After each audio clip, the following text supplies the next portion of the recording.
Welcome to Mission Prep Football.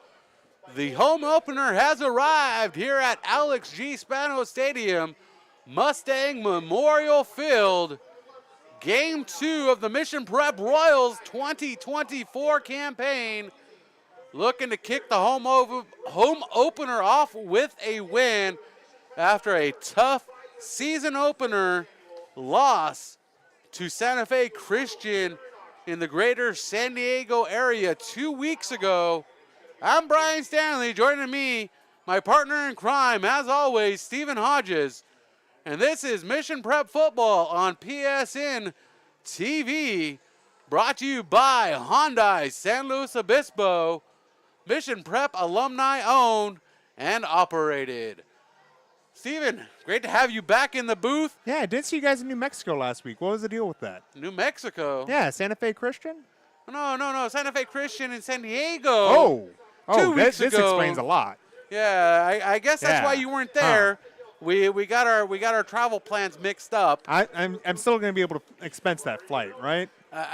We'll check with payroll about that. Okay, well. But we'll have to get back to it. But they're expensive, so I only fly first class, Brian. Well, I drove, and boy, was that a quick round trip. Let me just say that me and that carpool lane became best friends.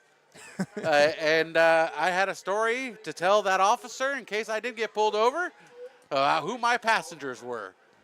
Who are you riding with? I can't tell you here because it might get me in trouble. But we'll tell you off the air when we get there.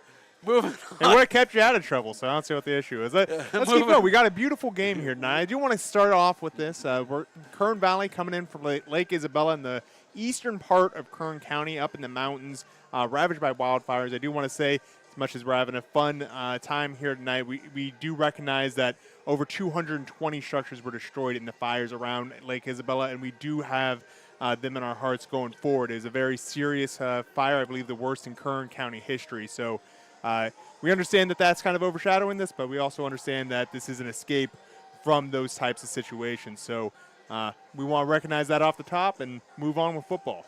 And moving on football, we will, the Kern Valley Broncs. And I say Broncs very sternly because they are not the Broncos. No, not to be confused with Bishop Union, their rival on the other side of the Sierra Nevadas. Lake Isabella nested in the western side of it. They are in a league with Bishop Union all the way on the far side by the Devil's Post Pile and all that good stuff on the east side of the Sierra Nevadas. They're still part of California, so they're still part of CIF, still part of the Central Section, and do play Kern Valley as a league rival in that Desert League. And that game coming up on October 25th, if you want to mark your calendars for that one, they will be at Bishop Union. But the Broncs come to town 0-2. They are 0-0 in the High Desert League, which they play out of. Their head coach is Scott Tedrow. He is in his third season, 9-15 at the helm, and they play in Division 6. Stephen, in the Central Section, that 2-game losing streak, with 1 game lost at home and 1 on the road. One from Oakland Wildcats, and that is Oakland Wildcats out of the city of Oakland. And then the tough team, Emmanuel Eagles, putting up a goose egg on the Broncs, 48-0 last week. Yeah, weirdly, 2 teams, very different locations, but do have local ties. I believe Oakland played Atascadero last year, and Emmanuel has their scrimmage with Mission Prep every year.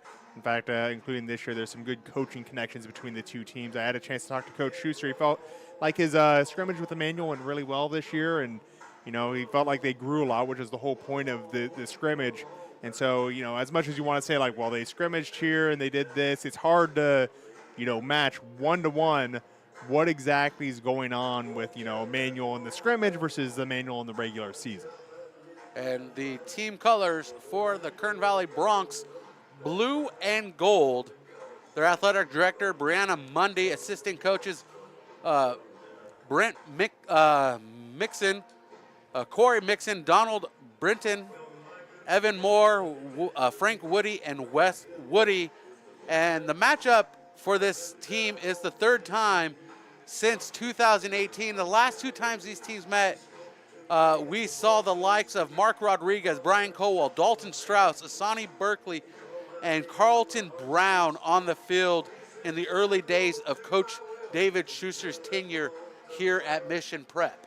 I had a chance to talk to Coach Schuster about that because I was broadcasting that game. I remember it very clearly, and he said that he sat down with this year's team and said there were 4 Division I players on that Mission Prep roster, and still Kern Valley came away with the win. This is not a team that you can sit there and say, you know, we're going to take plays off, we're going to do, you know, some things a little differently. No, this is going to be a game that you've got to bring your A game with. Kern Valley plays hard. They come out and they have no expectations of, you know, what they're going to do versus, you know, the top in the world. They come out and they do the anybody, anytime, anywhere type of mind and, you know, thought going forward. So Kern Valley is a team that you cannot discount at any juncture. You cannot discount them. That is true. So the head-to-head matchup for these two squads is 1-1, with Kern Valley holding the edge with the last victory in the meeting between these two squads. The Mission Prep Royals come in today 0-1, looking to get a win on the board this season with their home opener. David Schuster, 53-20, the winningest coach in Mission Prep football history. The Royals play in Division IV. And Stephen, what's it going to take for the Royals to get a victory today? Well, really, it's going to come down to what they can do on offense. You know, the Santa Fe Christian game did not go the way they expected. Something that's going to really come down to is what can you be successful with on offense. They've yet to find the scoreboard. Shut down their first game by week 2. It's something that they're going to have to figure out before it gets too late. It's a very hard schedule going forward. You're talking Central Valley Christian. You're talking the Mountain League, the top league on the Central Coast. You know, what are you doing that's going to, you know, make this offense run? You cannot win a game if you cannot score points. And as we get ready to have the Royals step onto the field, the captains for the Bronx already at center field. That's going to be number 3, Luke Brown, number 4, Bryce Smoot, number 10, Zane Carver, and number 14, Deegan Lee. The captains for the Royals are going to be number 1, Carter Moreau, number 2, Jaden Noziel, number 34, Champ Morrissey, number 51, Armin Clayton, and the honorary captains for the Royals, Vinny Orlando, number 11, and Maverick Bright, number 84. And we'll take a timeout as we host first responders here at Mustang Memorial Field. At Hyundai San Luis Obispo, we understand that every milestone in life brings new dreams and opportunities. From the excitement of your first car to the joy of watching your family grow, with the space and safety to keep your loved ones close and secure, to finding the balance in your busy life with a smoother, greener commute. And with America's best warranty and exceptional service, we ensure your Hyundai is always ready for the road ahead. At Hyundai San Luis Obispo, we're honored to be a part of your journey. Come find the Hyundai that fits your life story. California Fresh Market is more than just your local grocery store. A full-service deli featuring premium boar's head meats and cheeses, handmade take-and-bake pizza, fresh salad and olive bar, gourmet cheese department perfect for any occasion, sushi rolled daily, organic and locally sourced produce, wild-caught seafood, choice Prime and Snake River Farms American Wagyu beef, artisan sourdough bread, and full-service health and wellness. California Fresh Markets, the best on the Central Coast. As the road you travel changes, so can your insurance needs. Talking with Farmers Insurance Agent Jennifer White can help you assess whether you're ready for the journey ahead. Call Farmers Agent Jennifer White today at 805-592-1272. That's Jennifer White at 805-592-1272. Underwritten by Farmers Truck Fire Insurance Exchanges and Affiliates. Products not available in every state. We are farmers. Bum, bum, bum, bum, bum, bum.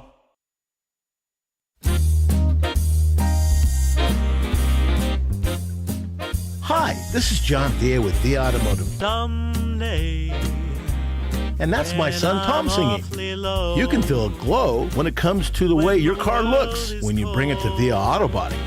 I will feel a glow just thinking of you. From minor dings to major collision repair, we can give your car a like-new showroom look.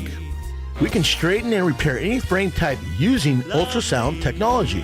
Our refinish department features paints that exceed factory specifications, and they are applied in our state-of-the-art, environmentally friendly spray booth. Plus, we work hand-in-hand with your insurance company so your claim goes smoothly. Just the way Love the way your car looks. Bring it to Via Auto Body and Collision Repair and let our family take care of your family. Nicely done, son.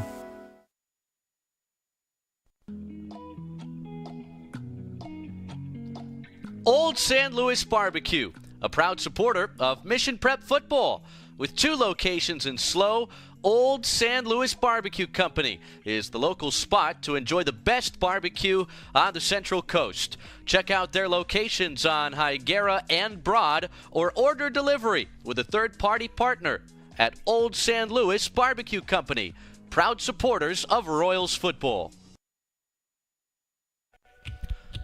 Located off Highway 101, just minutes from downtown San Luis Obispo, Pismo Beach, and Central Coast Wine Country, book your next Central Coast stay at Madonna Inn. With 110 unique guest rooms, on-site restaurants, bars, bakery, shopping, hiking, biking, and day spa, Madonna Inn is your travel destination dream. Let's go Mission Prep. Let's stay at Madonna Inn.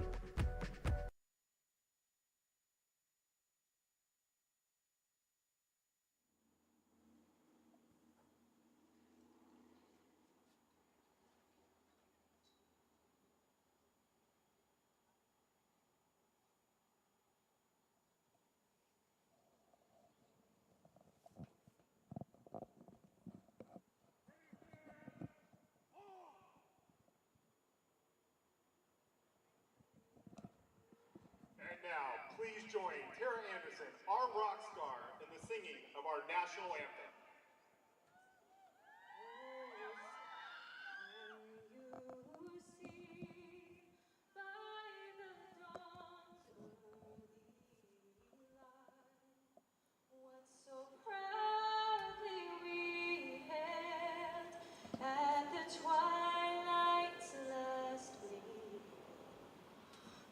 Broad stripes and bright stars through the perilous fight, o'er the ramparts we watched were so gallantly streaming, and the rockets' red glare, the bombs bursting in air, gave proof through the night that our flag was still there.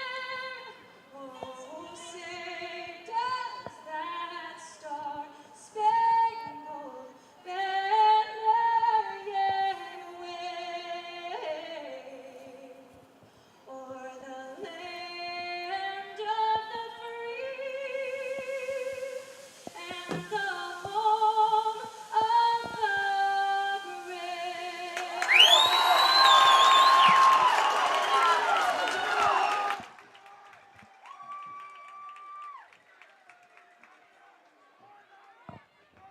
Thank you, gentlemen. And tonight, our game will be officiated by referee Jimmy Jin. Umpire Welcome back. It is time for kickoff.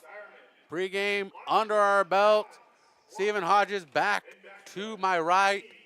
Thomas Bowden to my left. The cameras are set up. The lights are on. The grass is green. And we are ready for kickoff.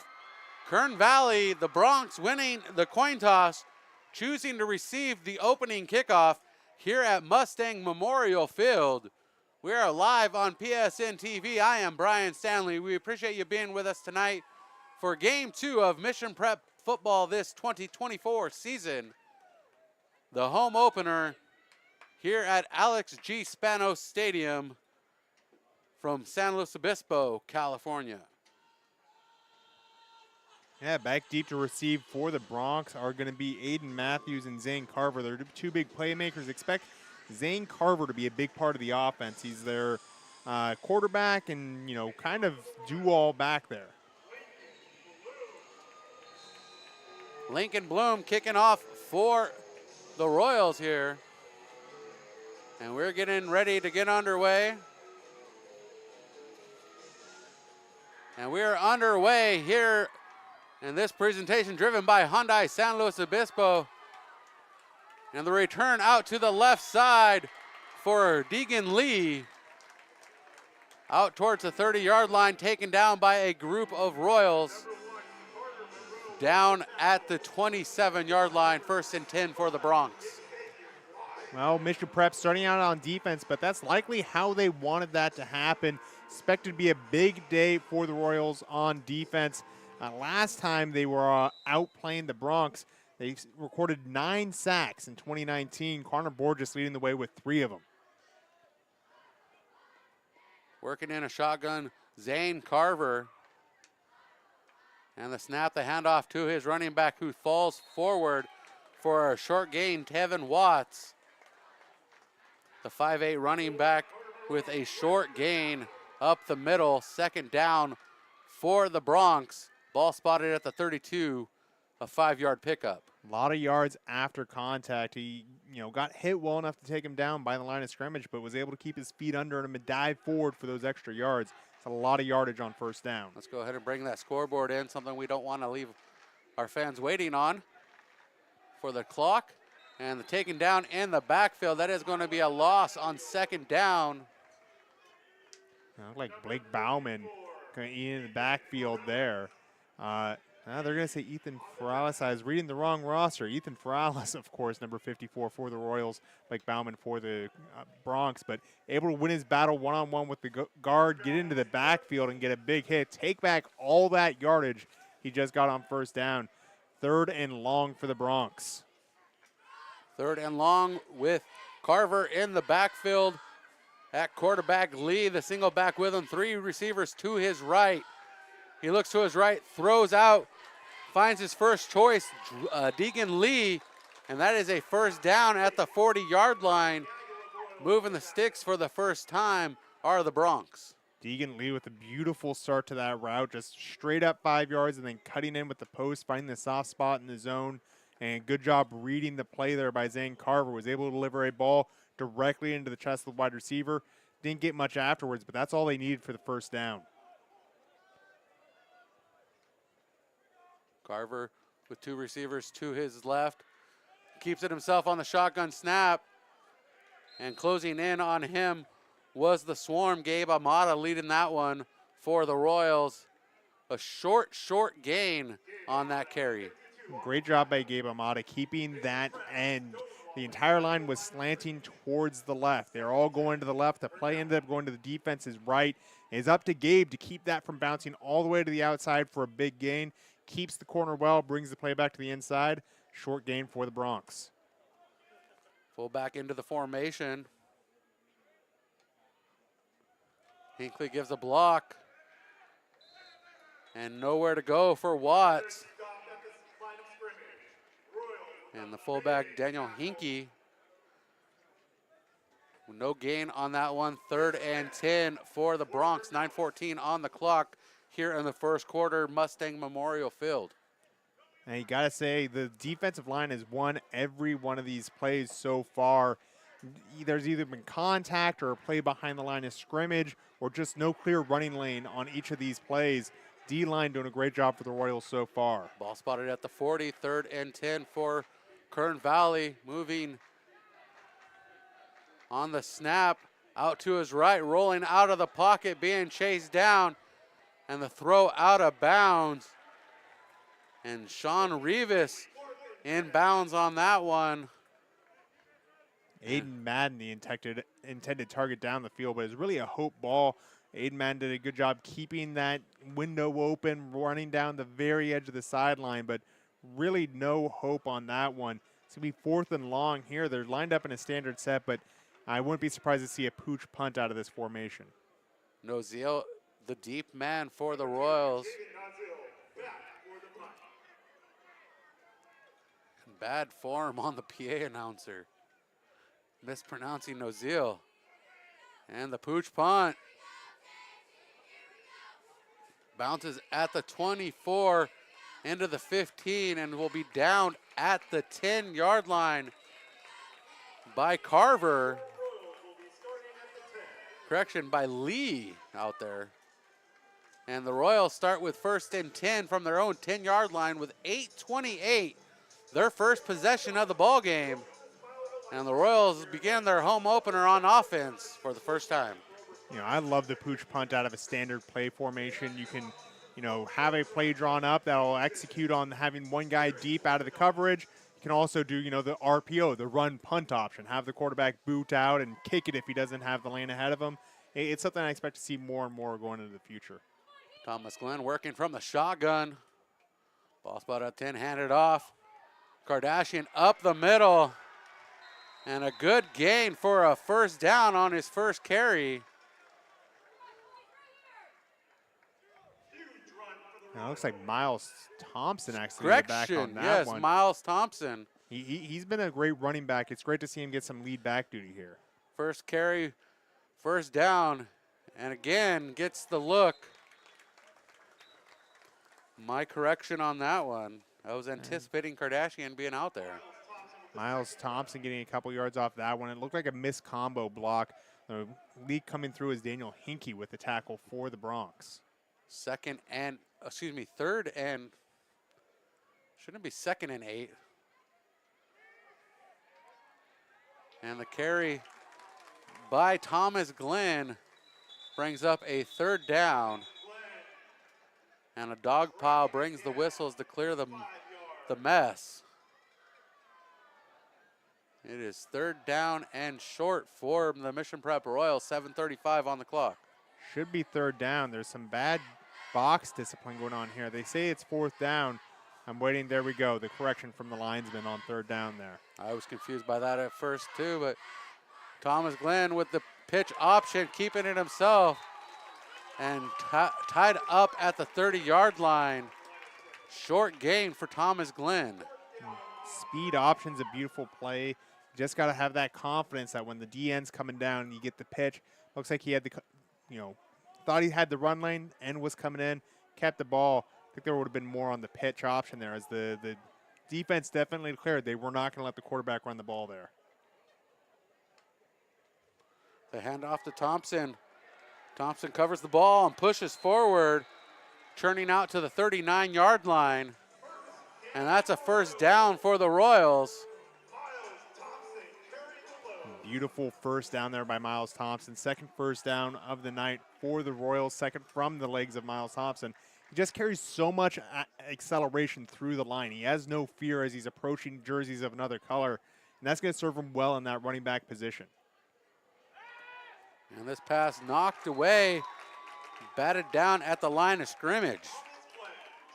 And trying to hit the quick slant there. It's just a one-step drop. The idea being I'm going to take my step. Wide receiver is going to hit the break at the same time, and I'll hit him in stride. But the defensive line for the Bronx got a big push up front. If I had to put my money on it, I'd say is number 60, Ivan Mondragon, getting his hands up and knocking that ball down. Just a great push up front and got his hands up at the right time. I would agree with you. Mondragon was the man with the paw on the ball. And this pass out, completed to Maverick Bright. And the senior getting some action after struggling with ailments that kept him off the field last season. And that's a first down on the back of Bright. Maverick Bright's got the frame that you want to see out of a tight end. Very prototypical, big size, big speed, all things you like. And he likes to be physical too. So everything Mission Prep needs out of tight end. Thomas Glenn looking to throw. Pocket collapses, still alive as he scrambles. And this pass alive to Maverick Bright again. And that's a first down across the 35 to the 30. And great awareness by Thomas Glenn to escape the pressure in the pocket, Steven. And you can see what makes Maverick Bright such a great receiving tight end right there. He's just a mismatch against the linebacker. He's got the height and speed to get away from just about anyone. And if he's able to extend plays like that and get open, it's going to be first downs. 1st and 10 from the 30. Pass out. Pass complete. Touchdown Royals. Mason Taylor with the touchdown completion. 5:57 in the first quarter, and the Royals on the board, and that touchdown presented by Jennifer White, Farmers Insurance Agent. Royals touchdown on the board. First touchdown of the season, Glenn to Taylor. Mason Taylor in isolated coverage deep down the field on the deep post. It's so hard when you're one-on-one as a defender to stop that route without causing some sort of interference. And they were just left out to dry. Mason Taylor ran the route to perfection and got into the end zone. Just a beautiful throw and catch. PAT up and good as well. The Royals will lead by 7 here early in the first. And we'll be right back. Mission Prep leads 7-0 over the Kern Valley Bronx here at Mustang Memorial Field. As the road you travel changes, so can your insurance needs. Talking with Farmers Insurance Agent Jennifer White can help you assess whether you're ready for the journey ahead. Call Farmers Agent Jennifer White today at 805-592-1272. That's Jennifer White at 805-592-1272. Underwritten by Farmers Truck Fire Insurance Exchanges and Affiliates. Products not available in every state. We are farmers. Bum, ba-dum, bum, bum, bum, bum.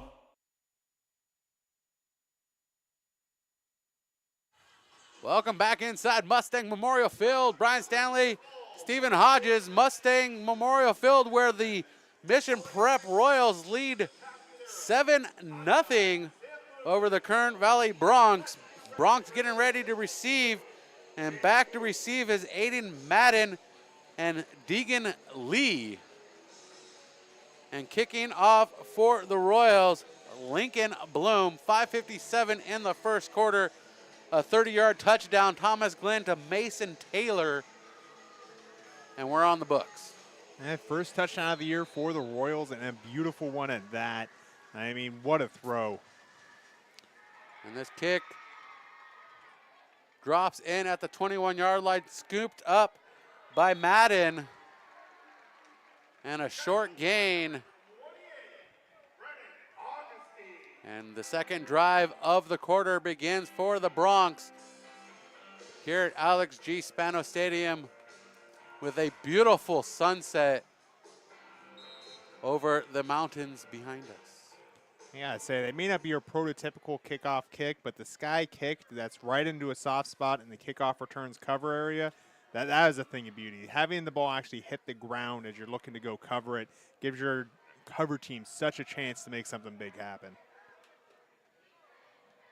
Carver calls a man in motion, hands it off, keeps the ball himself on the option, and a short gain for Carver.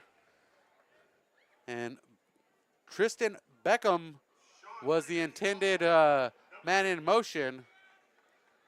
And that gain gives the Bronx a 2nd and 6. The Bronx trying to stretch the defensive line laterally. The Royals did a very good job winning the battles one-on-one up front before. So they're going to try and make the defensive line cover more area than they're able to physically by going side to side and making that line of scrimmage as wide as possible. So wherever they're defending, they've got more space that they have to look after. Defense with a 5-man front. Carver working from a shotgun. Ball on the ground on the pitch, and quickly falling on it to save the possession was Lee.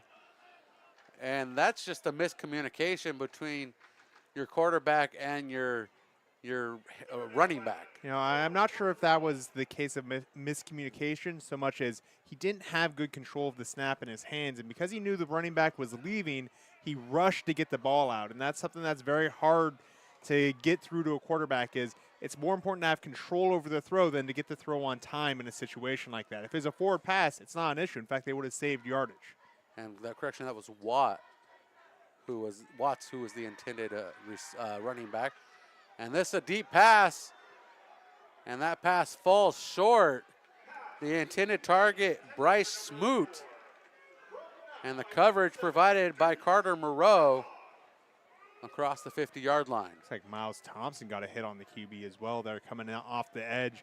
Just a good solid hit, and that sped up the clock. You know, when a quarterback is throwing off his back foot, means that the throw is not going to be as accurate because you don't have the stabilizing muscles of the core to be able to help guide that and get the more power behind the throw. So long arcing pass, off target, largely caused by the pressure of the defense. 4:22, 4th and a long 10. And here's the punt down to Jaden Noziel, and that's going to sell out of bounds at approximately the 37-yard line. They give it, that was a gracious one, 39. I would have said 37 myself, Steven, but you know, I'm not an official. That's why I'm in the booth calling it from a spectator's point of view. Yeah, it's real far off. And if you are looking to be a referee, I know there's been a shortage for a while. It's always good to get more referees in the game. So if you're sitting at home thinking you know better than the guys in black and white, well, give it a shot. Or if you were a former athlete who still missed the game. Yeah, good way to stay involved in sports. It does pay. It's a paid position. Yes.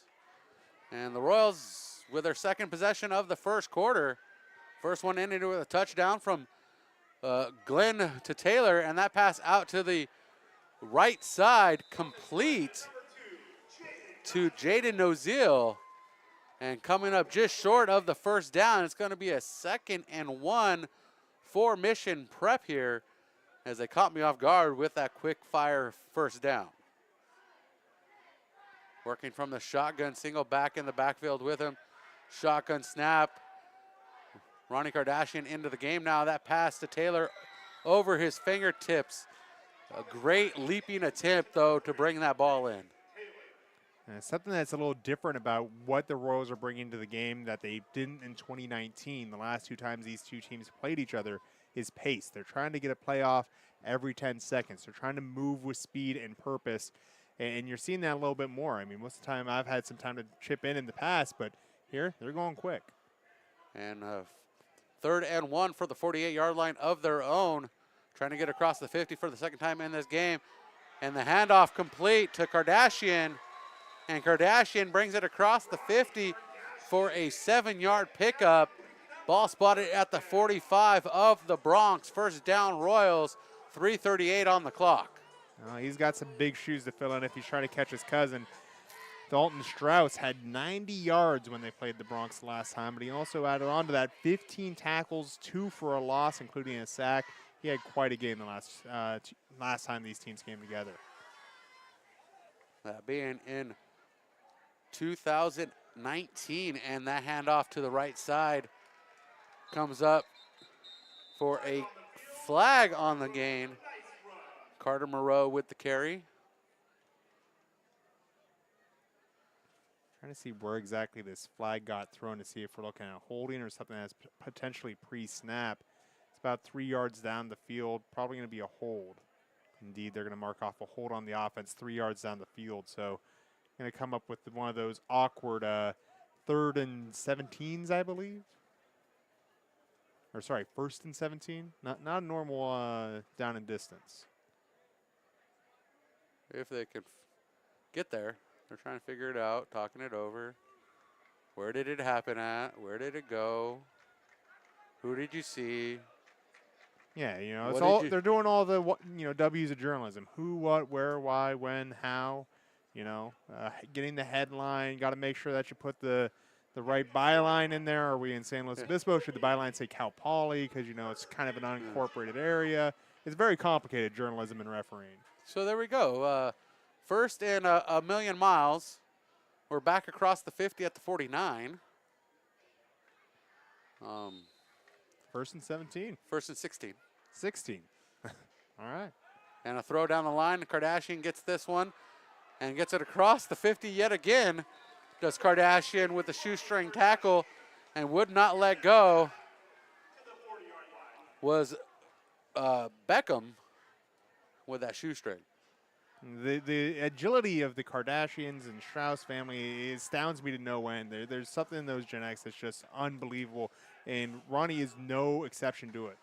2nd and 8, Kardashian with the handoff yet again, right up the seam in the middle, across the first down marker, and down to the 30-yard line, moving the sticks for the Royals yet again. Kardashian coming up big on this drive. Thompson coming up big on the first drive. And something I really like watching Ronnie go through the hole there is he's picking up his feet. It's so easy to get those shoestring tackles. Just a little bit of contact will trip you up. Pick the legs up, got through the hole quickly. And a run out to the left side. met by double coverage for a short gain. Carter Moreau with that carry for the Royals. And the Royals just chipping away. This is the ideal tempo when you're trying to do an up-tempo offense. You want to always get at least a gain of 5 yards or more. That allows you to keep moving, get to the sideline to get the call while they're spotting the ball, get right back to the line and get another play in. Ball spot at 23-yard line. 2nd and 2. Glenn looking to throw this one. Almost interception in the end zone. Jeffrey Clark with his hands on the ball. Must have had some nachos and got a little cheese on his hands before the game. You know, sometimes you'll hear defensive back coaches tell their players, hey, you know, this is why you're a defensive back, not a wide receiver. Just knock it down, because if that had still been in the end zone, it could have been caught for a touchdown if there had been if Kellogg had come out of coverage to, you know, not tackle him. He was doing the right thing, trying to make sure it wasn't a run back. But, you know, you got to just focus and catch the ball, and maybe there's a good reason why he's a defensive back letting that slip by. That would have been great if Kellogg would have done that. Yeah. Well, and a timeout. Oh, flags. No, that's going to be Mason Taylor deep into the route before the start of the play. Hey, you know, sometimes you just want to get a head start on life. You know, you get a practice route, you know, just like trying to say, hey, it's a mulligan. You know, everyone else was getting warmed up. I was just trying to make sure the grass was good where I was going, or, you know, in this case, the turf. Well, that 3rd and 1 can be a little difficult to get, you know, 3rd and 7, a little bit more manageable. Yeah, well, I mean, anytime you're 3rd and short, you're trying to get the jump on the ball, so just a little bit too much of a jump. 3rd and 7 for the Royals. Glenn looking to throw this one. This pass complete out to the right side. And Jaden Nozil getting his paws on it, climbing the ladder. And that's going to be a close one. They might bring the sticks out. I want the sticks out. Do we get the sticks? You always like the sticks. This is going to be very close. I don't think they're giving it to him. Oh, no sticks. Well, out at the running back position, Miles Thompson, he's been doing great running between the tackles. They're going to huddle up on this one, so maybe a little bit more of a complicated play call, not one that they want to signal. But I like Miles Thompson being the back here, as well as I believe that's Champ Morrissey up at fullback. He's been doing a great job tonight. 4th and 1. Morrissey at the fullback. Thompson with some room down the right hash mark, and that's enough for the first down. Clearly don't need the sticks out this time because we're moving the yard marker. I got to say, just leaving a tornado of carnage as he hits the holes, Miles Thompson there, that's my type of football. Big contact up front, follow the horde right into the maw and make the big play happen. 4th and 1, and he got way more than he needed on that run. And an official's timeout. I think Vinny Orlando having to go to a sideline for an equipment malfunction. He might have some blood on him. From the looks of it, he's pointing at his arms, and you know, so clearly something that easy to discard. But in will come Deuce Kellogg on the boundary. Deuce Kellogg coming in on the near side. And the handoff to Thompson yet again, finds that seam up the middle and gets out to the 5-yard line. Nearly enough for the first down, and checking in for the Bronx, Ivan Mondragon. Take a look at Armin Clayton, the left guard on that play. You know, you go back and watch that again. He gave a huge lane to allow Miles Thompson to run through. As much as you want to say Miles Thompson did a good job following the block, which he did, that was Armin Clayton's play. That was all his yardage.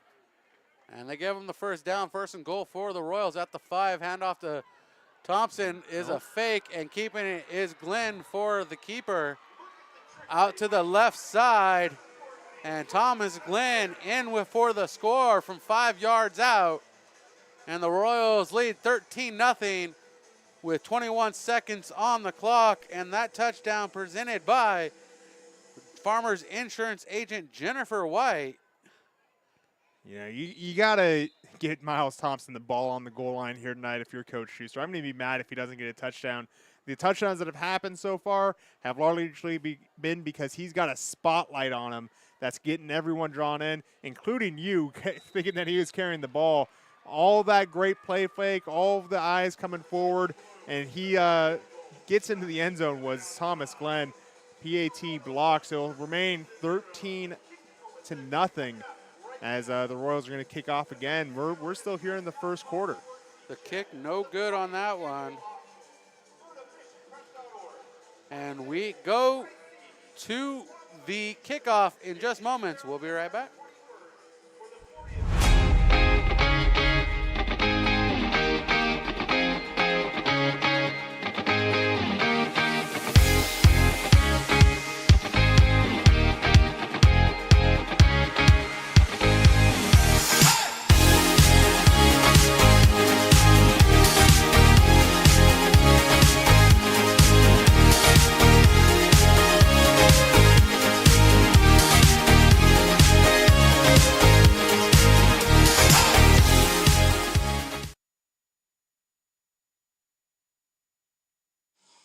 Welcome back inside Mustang Memorial Field. I'm Brian Stanley. Joining me, Stephen Hodges. Mission Prep Royals leading 13-0 over the Kern Valley Bronx off a 5-yard touchdown run from Thomas Glenn. And this boot away from Lincoln Bloom. And it's going to be returned by Madden, Aiden Madden, with a return out across the 25 for the Bronx. And it's going to be 1st and 10 at the 28-yard line with 15 seconds remaining in the first quarter. What has the defense done good so far, or done right, Steven, so far on the first 2 possessions against the Bronx? I mean, the defensive tackles are getting fantastic penetration. It's making it hard to run the ball inside. And then the outside linebackers and defensive ends doing a good job keeping contained, which means that really the options are limited for this offense. They're either going to have to find a way to air it out or get some trickery in the run game beyond what they already have.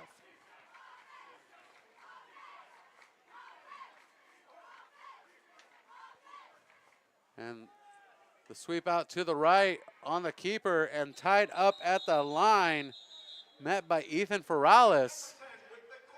And nowhere to go for Zane Carver as he loses about a yard on that carry. 2nd down as we come to the end of the first quarter. Mission Prep football driven by Hyundai San Luis Obispo. At Hyundai San Luis Obispo, we understand that every milestone in life brings new dreams and opportunities. From the excitement of your first car To the joy of watching your family grow, with the space and safety to keep your loved ones close and secure, to finding the balance in your busy life with a smoother, greener commute. And with America's best warranty and exceptional service, we ensure your Hyundai is always ready for the road ahead. At Hyundai San Luis Obispo, we're honored to be a part of your journey. Come find the Hyundai that fits your life story.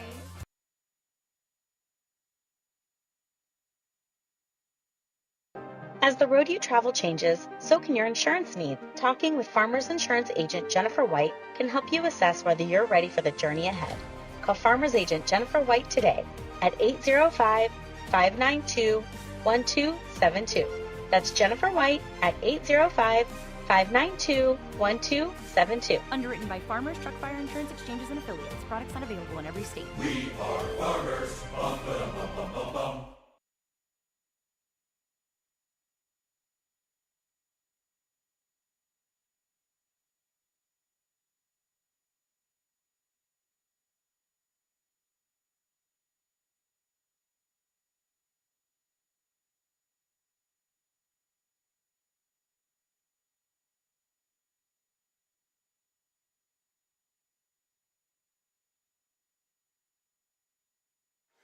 Tonight's second quarter is presented by Farmers Insurance Agent Jennifer White. Check out Farmers Insurance Agent Jennifer White. Give her a call, 805-548-8530 to get the best coverage from a trusted team. We got a 2nd and 12 for the Bronx. And the Royals with a 4-man front, 8 in the box. Carver being chased out of the pocket, throws this one deep. That pass is complete to the receiver on the far side, Daniel Hinkie. Yes. Kern Valley's coaches, they know what they're doing. They're a veteran group, and they've been trying to work the outside, trying to get away from the line of scrimmage where they've been losing the battle so far until their offensive line can start finding those creases that they can win. Quarterback boot to a deep throw. It's a good way to at least pull the safeties and maybe one or two linebackers out of the run game into the pass game. A beautifully executed route, great throw. 1st and 10 for the Bronx. I believe this is their first time across the 50 all game, and quickly brought down behind the 50 as I speak that into motion by Gabe Amata. Almada's second tackle for loss that I can remember. You might have more on the night, and it's only early in the second quarter. He's been a beast tonight, and he's playing internal. He's playing the contain. He's getting all over the place. Pulled out on that play, but got the tackle for loss. What a player, Gabe Almada. And I got to update the quarters on the scoreboard. I forgot to do our personal scoreboard here, Stephen, as we continue to roll on. And Carver rolls out, throws this one to the right. Incomplete pass on 2nd down. That brings up a 3rd and 13. And our score, 13-0. Mission Prep leading. We're in the 2nd quarter. Aiden Madden did a good job running the route, was right where he needed to be, just a little 3-yard kind of speed out or drag across towards the boundary. Just a poorly placed ball, and sometimes those things will happen when you're asking the quarterback to roll out. As we talked about earlier, when your feet aren't set, it's very hard to get the stabilizing muscles engaged when you throw the ball. 3rd and 13. Ball spotted a hair on the near side of the 50. Carver runs out of the pocket, chasing down by Maverick Bright. This deep pass broken up, possibly intercepted. That's complete. That is a completion. Bryce Smoot. Bryce Smoot with a big catch down the field. It was contested there late by Deuce Kellogg, but I mean, an absolutely deep route, and that's a 50-50 ball that goes the way of the Bronx, but that's the type of battles you want to see your wide receiver in down deep. It's going to be a timeout Royals with their backs up against the wall, deep in their own red zone. Couple deep pass plays. Coach Schuster's got some words for his team. Tonight's 2nd quarter presented by Farmers Insurance Agent Jennifer White, helping residents select the best home and auto coverage to protect their property and belongings. Jennifer White agency is looking forward to be the trusted team your trusted insurance team, forgive me. Give Jennifer White a call, 805-548-8530 to get the best coverage from a trusted team. As the road you travel changes, so can your insurance needs. Talking with Farmers Insurance Agent Jennifer White can help you assess whether you're ready for the journey ahead. Call Farmers Agent Jennifer White today at 805-592-1272. That's Jennifer White at 805-592-1272. Underwritten by Farmers Truck Fire Insurance Exchanges and Affiliates. Products not available in every state. We are Farmers. Bum, ba-dum, bum, bum, bum. Sorry to cut you off, Steven. Coming out of the timeout, go ahead. Couple long pass plays for the Bronx, getting them into scoring position here. Question's going to be, can they do it again now that the Royals have less field to defend? 1st and 10 from the 13-yard line. A handoff up the middle to the back, Taven Watts. And bodies tied up at the 15-yard line. And on the field, taking his helmet off, Santos Velasco. And we have an injury on the field, so we're going to go ahead and take a timeout as they address the injury on the field. We'll be right back.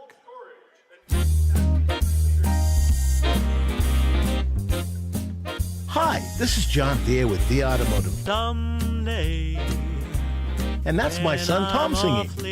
You can feel a glow when it comes to the way your car looks when you bring it to Thea Auto Body.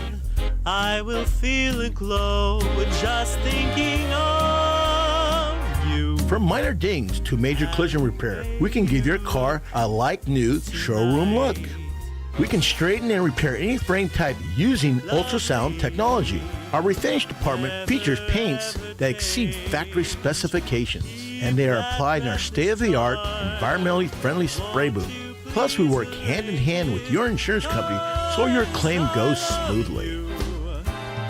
Just the way Love the way your car looks. Bring it to Via Auto Body and Collision Repair and let our family take care of your family. Nicely done, son.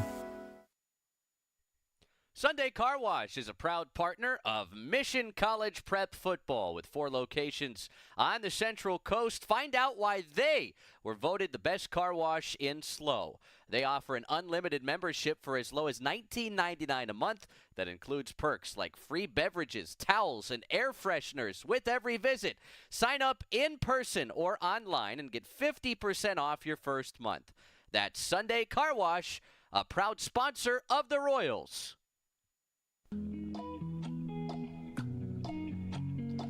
Old San Luis Barbecue, a proud supporter of Mission Prep Football. With 2 locations in SLO, Old San Luis Barbecue Company is the local spot to enjoy the best barbecue on the Central Coast. Check out their locations on Higuera and Broad or order delivery with a third-party partner at Old San Luis Barbecue Company, proud supporters of Royals football. At Hyundai San Luis Obispo, we understand that every milestone in life brings new dreams and opportunities. From the excitement of your first car To the joy of watching your family grow, with the space and safety to keep your loved ones close and secure, to finding the balance in your busy life with a smoother, greener commute. And with America's best warranty and exceptional service, we ensure your Hyundai is always ready for the road ahead. At Hyundai San Luis Obispo, we're honored to be a part of your journey. Come find the Hyundai that fits your life story.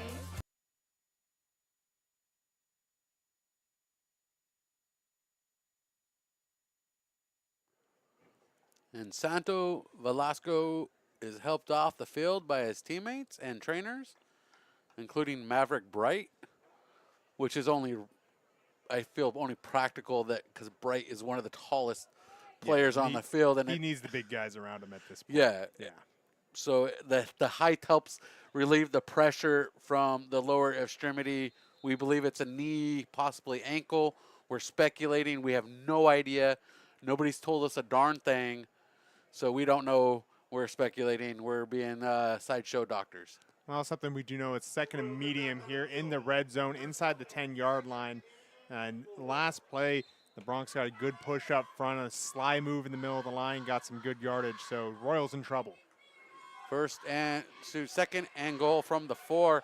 Carver being chased out of the pocket. That pass incomplete.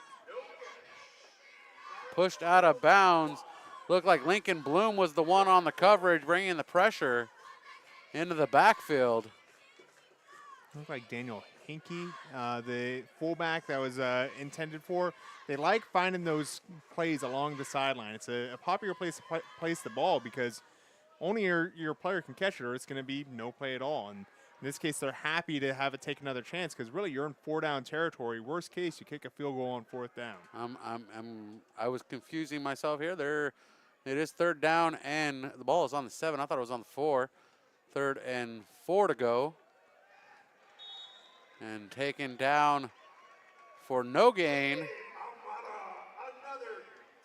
Gabe Almada will get this, but also Ethan Ferralis in on the tackle for the defense. Just a great job by the right side of the defense, left side when you're looking from the offensive point of view, so the blind side of the quarterback, just getting that penetration, really collapsing down. They had strength to that side. They had a tight end. The defense still able to win there. So Kern Valley really looking for some solutions on how to win those one-on-one battles because even in double teaming, guys like Ferralis and Almada has not been enough for this team. Carver working from the shotgun, single back with him. That's Watts. Watts gives him a block. Carver chased out of the pocket. Throws this one away as he is pulled to the turf. And the pressure from Ethan Ferralis tying him up, bringing him to the turf. I mean, you got to give it to him, though. Zane Carver with a beautiful throw to Hinkie. I think Hinkie had kind of given up on the play. He wasn't expecting the toss, but, you know, Zane Carver escaping the sack just barely to get that throw out while being taken down by the Royals defense and still getting a reasonably catchable ball. What a play by the Bronx. It's that never say die attitude we talked about in the pregame. I'm very impressed with that Kern Valley drive, even though it didn't result in points. And at some point, they're going to have to get that going, though. Time's starting to work against them. Third possession of the quarter for the Royals. Pushing forward, Miles Thompson with the carry. And a first touch, first possession for Thompson results in a first down. A beautiful first down. Anytime you can move the chains going through the line like that, it's a sign of strength for the offense. It means you can do a lot of things because the defense has to focus on that. Glenn with a deep pass. That one is picked off. We're going the other way with the Bronx. Picked off at the 50. And Jeffrey Clark with the interception. The intended target was Vinny Orlando. And the possession right back to the Bronx here with 8:42 on the clock in the second quarter. Oh, a little bit of hand fighting going on there between Orlando and Jeffrey Clark going down the field. And it's the old phrase in jiu-jitsu, my grips or no grips. Clark ended up with an inside position. He did a little bit of pass interference, but it was initiated by Orlando. So good no call by the referees. That little separation allowed Clark to get his hands all over that ball and get the interception. And Carver keeps it himself, wrapped up by Ferralis. And Ferralis just gets there in time. Yeah, we've talked a lot about Gabe Almada. Ethan Ferralis having a wonderful day as well with a tackle right by the line of scrimmage. May have been for maybe -1 yard, so I'll give him the tackle for loss. I'm a generous scorer. Just a beast up front. You're not normally expecting your D tackles to make those plays. You're expecting them to absorb some blocks, let the linebackers take care of the heavy work, let those athletic guys that like running run sprints, let the guy with the cheeseburger just eat the blocks. Not today. Ferralis getting the tackles for loss. Second down and a long 10. Carver throws this one over to the middle. That one is batted away, incomplete pass. And Tyler Lewis making sure that it wasn't a fumble. Oh, it was a good reflex play to go finish it. Until you hear the whistle, you can never be sure. But Champ Morrissey doing a good job getting his hands up. We've seen that a couple times today. It's good coaching when a player is able to fight the block, realize he's not going to get to the quarterback, and elevate to knock the ball down. Perfect timing by Champ Morrissey to knock it down and keep that play from developing. 3rd and 10 for the Bronx. 5-man front for the Royals. The blitz is coming. And that pass thrown away as Gabe Amata was breaking through the line. And here comes the flag from the white hat. They're going to say that this is intentional grounding because that didn't get back to the original line of scrimmage, but I think it was deflected off the fingers of Gabe Almada. There will be a quick discussion to look over that. I think it was pretty clearly deflected, but they'll take the flag. No, they're waving this off. Indeed, deflection. So can't intentionally ground a deflected ball. Good news for the Kern Valley Bronx. They'll keep that original line of scrimmage. 4th and 10 for the Bronx. 7:48 in the second quarter. Trailing 13-0 to your Mission Prep Royals. Here from Mustang Memorial Field inside Alex G. Spano Stadium. 2 batted balls and a tackle for loss. This has been a good possession for the Royals. The Bronx have had nothing to work with. This possession for the Bronx started with an interception by Jeffrey Clark. And the fire to the left side intended target Bryce Smoot. And a turnover on downs on back-to-back possessions forced by the defense of the Mission Prep Royals. First in the red zone and just outside the red zone, Stephen. Oh, beautiful play by the defense. Anytime you're being called out on the defense right after a turnover, a lot of times it can take you by surprise. Hey, we thought we'd have a second to rest. Obviously for Mission Prep, they got a lot of guys going both ways, so that's not always the case. But at least you're in the mindset of we're moving the ball versus I got to hit someone and make them pay for trying to move it. Defense came up right there. Right mentality the entire way through. Beautiful alignment, getting their responsibilities done, and just nothing for the Kern Valley Bronx to work with. And the low snap handed off quickly to Ronnie Kardashian. And a short gain for Kardashian. And bringing up a second down for the Royals as the clock runs past 7:30 here in the second quarter. Brett Willingham, the defensive end there for the Bronx, just an absolute battle, finding 2 blocks and bringing down the runner for a tackle right at the line of scrimmage. He fought an army to get that done. What a play. 2nd and 10 for the Royals.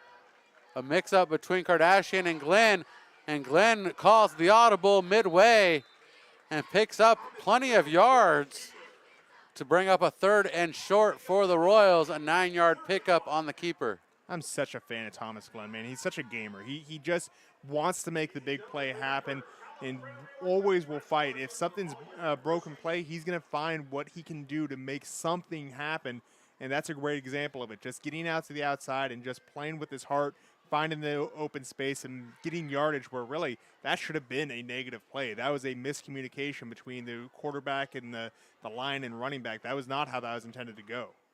3rd and short for the Royals. Glenn looking to throw this one out to Kardashian into the flat, and Kardashian gets across the line of the scrimmage out to the 40. It is a first down, 6:19 on the clock. And Thomas Glenn, after the Santa Fe Christian game, hopped a flight and on Saturday was out at Texas Christian University touring their facilities 2 weeks ago.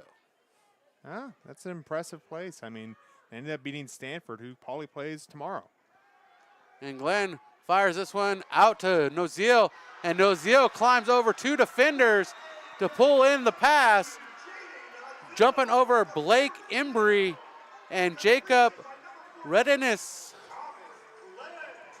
I mean, what can you say about that throw outside of painted and hanging in the Louvre, beating double coverage over the top, a beautiful throw and catch. Jaden Noziel showing why he's quickly becoming one of the top wide receivers on the Central Coast and a player to watch here this entire season. Ball spotted at the 25-yard line, handoff to Ronnie Kardashian up the middle between the hashes, and Kardashian dives forward for a good gain, about 8 yards on that pickup, bringing up a second down as the clock continues to run here in the second quarter. And still 5 minutes left, lots of time to look at there, so Mission Prep might slow down the pace a little bit, but this is where you play the games with the clock and see how much you think you can get if you give the ball back. 2nd and short for the Royals. Glenn working from that shotgun, checks down his receivers and just not in time to catch Mason Taylor wide open at the 10-yard line. I mean, he had the right receiver, he had the right call. It just, as you said, a little bit late and behind.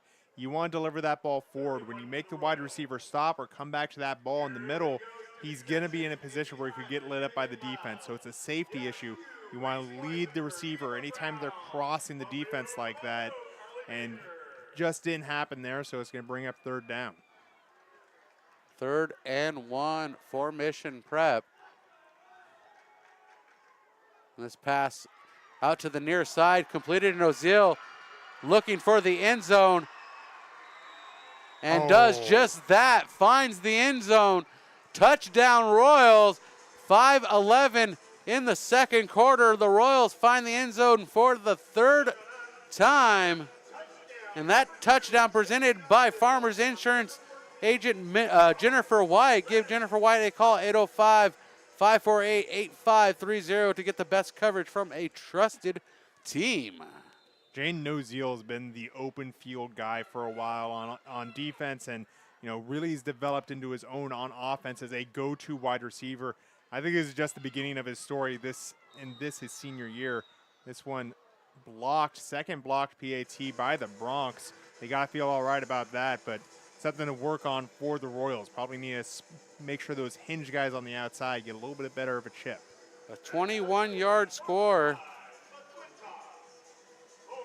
Correction, 14-yard score. That was a 16-yard score. I need to do my math better. 16-yard score from Glenn to Noziel, his second touchdown pass of the game. And we got a 19-0 lead here with 5:11 left in the second quarter, presented by Farmers Insurance agent Jennifer White. At Hyundai San Luis Obispo, we understand that every milestone in life brings new dreams and opportunities. From the excitement of your first car To the joy of watching your family grow, with the space and safety to keep your loved ones close and secure, to finding the balance in your busy life with the smoother, greener commute. And with America's best warranty and exceptional service, we ensure your Hyundai is always ready for the road ahead. At Hyundai San Luis Obispo, we're honored to be a part of your journey. Come find the Hyundai that fits your life story. Go ahead. We're right back. Kern Valley is not out of this game. It's only a 21-point game, 19-point game actually, a 3-score game either way. And this is a team that's shown the ability to hit that deep strike, those deep, long balls. They're just waiting for the one that's going to end in the end zone. We've seen a couple of those that there's been that chance to break free. So the Bronx very much in this football game. And this kickoff going to be returned by Madden. Aiden Madden at the 20, tied up at the 25-yard line. And we'll be going no further. Joe Villa on the tackle. Well, Madden heading towards that Madden Football Center, the area that's under construction on the left side as we see it, the south side of the stadium as, we go cardinally with our directions. And as I said, the Bronx probably going to be looking for the big ball in this one. They've been losing the battle up front for 2 quarters. Just the defensive line for Mission Prep's as good as I've seen, at least playing in this game, in these uniforms. I mean, this has been a great game for the defensive line. So they're probably going to go aerially and probably be some rollout passes here. Mission Prep with 7 in the box. And that's a quick stuff in the backfield. Taven Watts going nowhere quickly. I mean, what can't you say about this defensive front? There's Sean Rivas getting involved, the Mike linebacker position, running off the hip of Ethan Ferralis, who just won his blocking battle up front. They had a guard and center on Ferralis, couldn't get out to chip the linebacker, and that allowed the linebacker of Sean Rivas to get in and make the tackle. It's as easy as that. The D-line just doing amazing work. 4:30 on the clock, second quarter. Royals leading 19-0 over the Bronx. And that pass, incomplete, intended for Bryce Smoots. The senior receiver sliding to make the catch. And it's those near misses that the Bronx, if they start making those hit, it's going to be real trouble for the Royals, because Smoot had nothing but green fields ahead of him had he made that catch. I think he just hit the brake a little bit late as he came out of the stem on his route. As a result, the post was thrown. He was still running straight when that was going, and he didn't have a chance to make a play on the ball. 4:21 with that incomplete pass.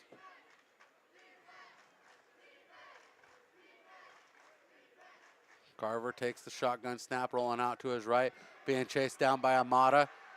Throws that one away, and that one is an incomplete pass, and that's going to bring up a 4th down and 10 for the Bronx. And the Bronx, we haven't seen a kick unit come out yet in this contest. Well, they're using the quarterback as a punter. They're doing some pooch punts out of standard situations, so don't necessarily need a kicker if you're going to use the pooch punt, which, like I said, I think this is a formation and style that we're going to see more high schools use more and more as time goes on, because punters are harder and harder to find. And Carver with the kick. And that's a good kick back to Nozil with Greenfield in front of him when he picks it up. Bobs and weaves, escapes one defender, escapes 2, gets a couple blocks. Champ Morrissey with the entertainment of the night. Another block for Nozil, and a flag on the field at the 18-yard line. And I mean, Jaden Nozil with another electric play. You're absolutely right about the hands-up block, but that's a case of I'm not touching the guy. I'm not blindside blocking, but I need somewhere to run. It's a little bit of a pick play.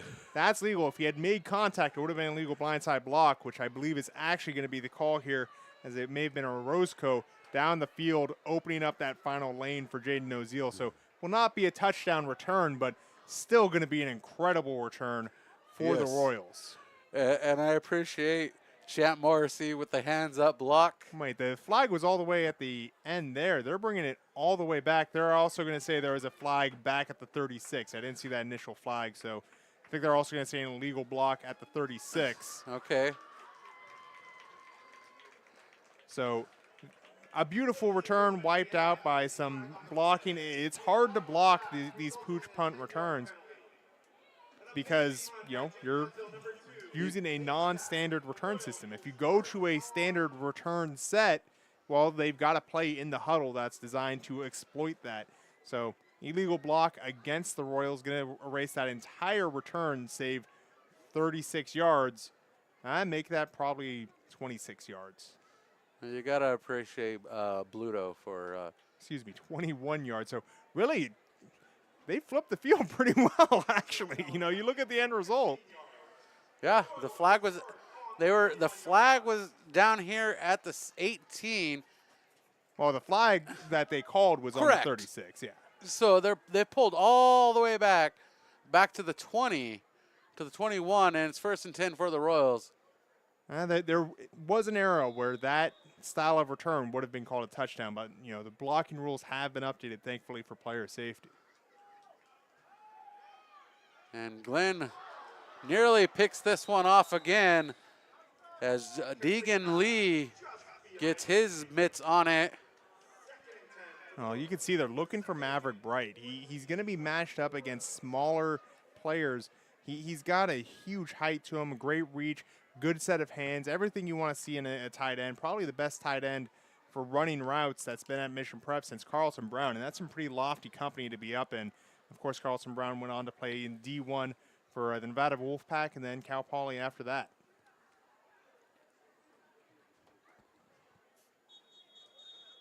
And a flag coming out of the backfield. False start is the initial call. Not sure it's a false start or if this is an illegal substitution because they broke the huddle with 12 men, which I believe is the same indication, same penalty. Just, you know, unless they got a microphone, you're not going to know the difference. We need a microphone. I'd love to have an open mic on any of the referees. Anyone that wants to volunteer, give us a call.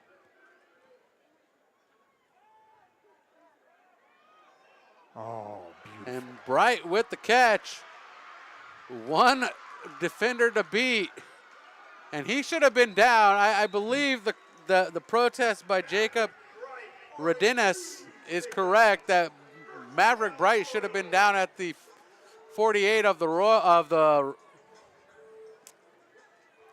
the Bronx, but he still was on his feet.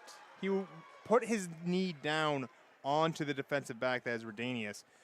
So his knee never made contact with the turf. He made contact with the chest plate of the player trying to pull him down. He was still a legal player, even though his knee was down, just not down on the turf. And Kardashian with the handoff to the left side.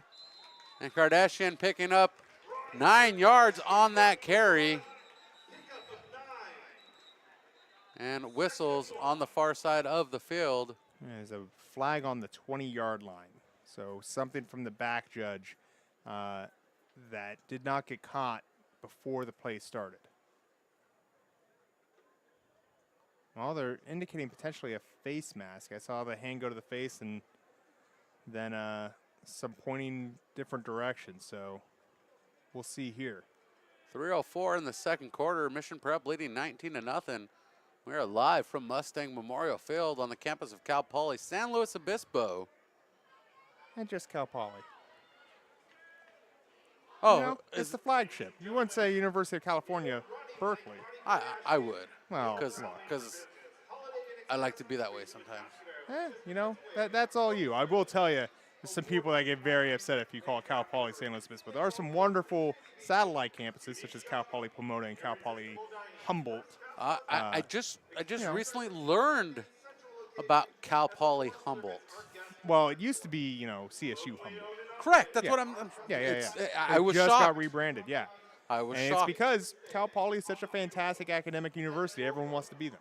you know? Well, it's also Cal Poly is a overly impacted school because everybody wants to be here. Yeah, absolutely. And fun fact, Cal Poly is the only Cal Poly in the CSU system. The others are Cal State Polys. Well, I'm sorry to hear that. Why are you sorry to hear that? I don't know. Okay. It's their loss, our gain. As the referees have had their counsel, the Wizards have met, and there's going to be a personal foul against the Royals. That was a dead ball call, I think, or no, it was during the play, so I did not see exactly where it was, but that was the flag that was on the 20-yard line. There's some confusion happening between the coaches, referees. Both coaches seem confused by this. And this is going to go against the... I am so confused. Fun fact, Cal Poly San Luis Obispo was the only university that didn't accept me. Oh. Well, there was probably others that I didn't apply to that yeah, wouldn't have accepted me either. You turned down Harvard for San Jose State. It's good for you. Yeah. You know? I always knew you had good taste. This is the Harvard of the West, after all, as Mike Kruko will tell you. Oh, San Jose State? Yeah, it is. It's it Cal, is. You're Cal right. Poly, Mike Kruko. It's so fine. prestigious. Cal Poly, San Jose State is so prestigious. Well, this is the home of John Madden and Weird Al here, Cal Poly. So I think we're going to have a timeout mission prep after all of that. I think we should have taken the timeout with them a long time ago. We'll be right back. Mission Prep Football presented by Hyundai San Luis Obispo. At Hyundai San Luis Obispo, we understand that every milestone in life brings new dreams and opportunities. From the excitement of your first car to the joy of watching your family grow, with the space and safety to keep your loved ones close and secure, to finding the balance in your busy life with a smoother, greener commute. And with America's best warranty and exceptional service, we ensure your Hyundai is always ready for the road ahead. At Hyundai San Luis Obispo, we're honored to be a part of your journey. Come find the Hyundai that fits your life story. Steven, I'd like to give a shout out to the former athletic director here at Mission College Prep. And because he reached out to me and told me to update my scoreboard. And Kevin Hitchin, I know you're watching because you told me to update my scoreboard out there in Utah. Good to hear from you, brother. Utah's a beautiful place to be, man. Mission Prep has a new athletic director. Mary Jo Pruitt is the new athletic director here at Mission College Prep. I'm hoping to get her into the press box in the near future for an interview, but we have not reached out to her office yet. So we'll keep you updated. We're back under action here at Mustang Memorial Field. 3:04 in the second quarter after a million-year timeout. 19-0, Mission Prep leading Kern Valley. And the snap on second down and a mile. That pass is incomplete. And looking for a flag was Ronnie Kardashian, contested by Deegan Lee. And Deegan Lee did a good job contesting it. But as we said, you want to either catch it or make sure it's on the ground. Popped up into the air. Maverick Bright with the heads-up play, almost getting that reception after the fact. And Maverick Bright, you know, he's a guy I'd say is probably a primary receiver. You get him and Jaden Oziel out there at the same side. I'd run routes to that same side, force him to commit coverage to those guys, and then probably just give it to Miles Thompson the other side. I'm a run-first guy, so those two guys are going to be someone to keep an eye on as this season progresses. We talked in pregame that they're really trying to figure out the offense. I think we've got some good indications in this game. Mission Prep on their own 49-yard line. The shotgun snap by Glenn, looking for the receiver in distance. Ronnie Kardashian down the field. One man to beat, does just that. And that is a touchdown for the Royals. 2:46. Thomas Glenn to Ronnie Kardashian. Thomas Glenn with his third touchdown pass of the contest in just the first half. That touchdown presented by Jennifer White, Farmers Insurance Agent Jennifer White. Give her a call for all your insurance need, a brand you can trust. Royals score. What a play there by Kardashian. One to beat, and you can tell he's got that running back instinct. Hips over knees, over ankles, makes the man miss because of it. He can turn directions quickly because he had all of his weight right over his center of balance. Fredanius didn't have a chance, and another blocked PAT. That's 3 points off the board for the Royals on PATs alone. 25-0 is going to remain the score. 25-0 is our score, with 2 touchdowns in each quarter for Mission Prep. And Mission Prep football well off to a good lead here in the second quarter, and we'll be right back. Old San Luis Barbecue, a proud supporter of Mission Prep football. With 2 locations in SLO, Old San Luis Barbecue Company is the local spot to enjoy the best barbecue on the Central Coast. Check out their locations on Higuera and Broad, or order delivery with a third-party partner at Old San Luis Barbecue Company, proud supporters of Royals football. Welcome back inside Alex G. Spano Stadium, Mustang Memorial Field on the campus of Cal Poly. I'm Brian Stanley, joining me, Stephen Hodges. Royals getting ready to kick off after a 51-yard touchdown strike from Thomas Glenn to Ronnie Kardashian. And Lincoln Bloom with this one off to Aiden Madden. And Madden looking to return this one, and that ball comes loose. At least it looked like it did. And it's going to be close. There's definitely a fight going on in the pile for that ball. But Kern Valley keeps possession. I mean, it's a bad sign when you're on kickoff return and you got a point for possession. That's no one's favorite, no one's dream there. And so we mentioned the new athletic director, Mary Jo Pruitt. The one thing I have learned so far about her, she is a diehard Dodgers fan. Hence why I'm wearing a Dodgers jersey today. Hey, you know, it's still baseball season. Still time to. I'll allow it for now. Hey, it was a hot day. It was the lightest thing I had to wear. 1st and 10 for the Bronx. Ball spotted at the 26-yard line. This one's passed out to the near side. Pass complete to Bryce Smoot, who's tied up with Deuce Kellogg for the tackle at the 29-yard line. That brings up a 2nd and 7 for Kern Valley, who's looking for their first score of the half with 2:15 on the clock. Well, Kern Valley is going to have to move fast here because Mission Prep's getting the ball back to start the second half. This is going to be their best chance to score for quite some time. 25-0 our score. And the deep pass out to the near side. And nobody able to chase it down. Intended target once again, Smoot. And Deuce Kellogg chasing the route down. The clock stops at 1:54, 3rd and 7. And as you said, if they don't get the score here, it's going to be a while before they see the ball again, as the Royals receive the kickoff to begin the second half. The Royals in full control of this ball game with 4 touchdowns under their belt. 3rd and 7 for the Bronx at the 29-yard line. Rolling out that pass, incomplete. Aiden Madden, the intended target.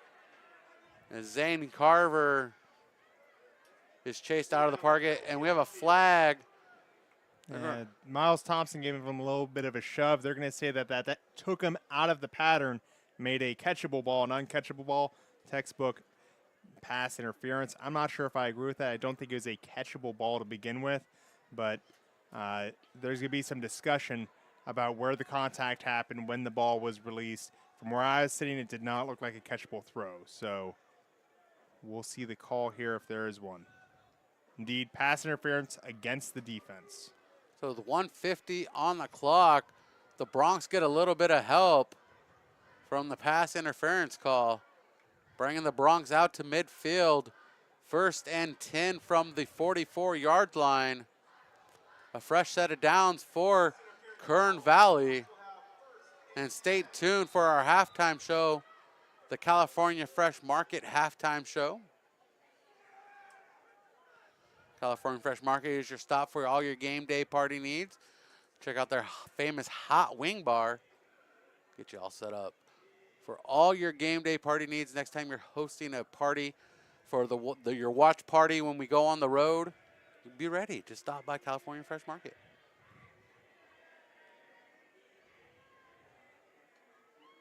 And the snap, Carver chased out of the pocket. Bloom on the run. And as the pressure comes in, the flag comes out, and cramping up at the 39-yard line is Miles Thompson. Yeah, it looks just like a cramp. He's standing awkwardly on the sideline, unable to walk easily. So he's going to go down. Kern Valley nicely taking care of him on the sideline here, considering how much damage he's done. It's very kind of them. And I'd say if I had to give, one adjective for that city, when I was there, kind. Everyone there took care of the visiting team when we were there. Great to see Lake Isabella taking care of some guys from San Luis Obispo. And they're bringing them water. They're taking care of them. And here comes Gunny. Gunny coming out with the training staff of Mission Prep. And I'll take this time to tell a story that I told you earlier, and I told Coach Schuster. After the trip to Santa Fe Christian, I was a little dehydrated, and I was cramping up when I went to bed that night. I drank some Gatorade, cleared that up. 3 days later, Steven, my left leg kept cramping, and the coach told me to drink pickle juice. So I ended up eating the whole jar of pickles. And I couldn't believe it. I was bloated the next day. I texted Coach. He was laughing at me. He was like, I told you to drink the juice, not eat all the pickles. Yeah, we're sitting here talking about that. And I told you it's the original Gatorade. In fact, talking biblically, it's a Catholic school. Let's bring that into it.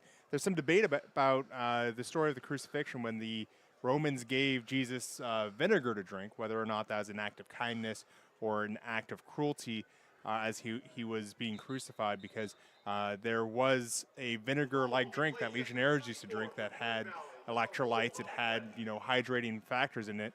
And so it's been a, subject of historical debate. So there you go. A little religion, a little history, a little kinesiology, all in one. Hey, that's why you're in the booth with me. Check all the box. I mean, that's like all my personality right there. History buff, sports, we got it all, baby. Exactly. And religion. And religion. And we got a 1st and 10 from the third. There was a penalty on that play, by the way. So they're pushed back to the 34-yard line. 1st and 10 from the 34-yard line. That pass complete. And Bryce Smoot finding the hole in the defense there, just attacking the zone. Indeed, you're right. The play that was whistled down had holding on it before the cramping up of Miles Thompson. So they're going to try and keep moving here. Minute 16 left. Clock's winding, 2nd and long. 2nd and 16 is what the scoreboard says. Approaching a minute on the scoreboard as well. Carter looking to throw this one. And that one incomplete. Intended for Smoot, and Ronnie Kardashian in on defense. Deuce Kellogg trying to calm down Smoot a little bit. He had some choice words that I could hear all the way up here in the box. He is not happy with how this is going. That ball thrown short of the target there is Smoot trying to make a big play happen. But as we've said, this defense, particularly the defensive front, extremely strong through one half of this game. And if they're able to keep this up, I mean, Mission's going to be in very good shape through the end of this one. 59 seconds, 3rd and 16. Smoot on the near side. Carter steps back to throw. Chased out of the pocket by a swarm of defenders and over the head of Smoot. And Smoot up from his knees at the 44 of the Royals. And he's got to be careful here. He can't let his frustration boil over. This is a situation that it's tough with, the numbers that both Mission and Kern Valley have. It's going to be tough to sub him out and kind of get him to calm down because they need him right now. They need that big play player out there doing what he does best. But, if he doesn't get a hold of himself, there's only bad consequences in the future. And the punt is off by Carver, out of bounds. at the 33-yard line. Well, they're moving it back to the 28. So there we have it. Back at the 28, the Royals start 1st and 10 from their own 28, 45 seconds. And we'll probably see the kneel formation come out here as they just want to take this one into the half. 2 kneels gets us to the halftime. Well, I'd imagine they're still going to run the ball here, at least on the first play, just because you got to run 2 plays anyway. May as well see what you get on that first play and then react from there. If they get a big run play down the side, I mean, this game is not over. It's only 25-0.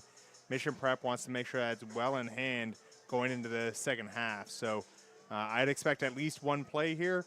After that, they'll read it and maybe take a knee after that. 45 seconds remaining in the first half. Our score 25-0.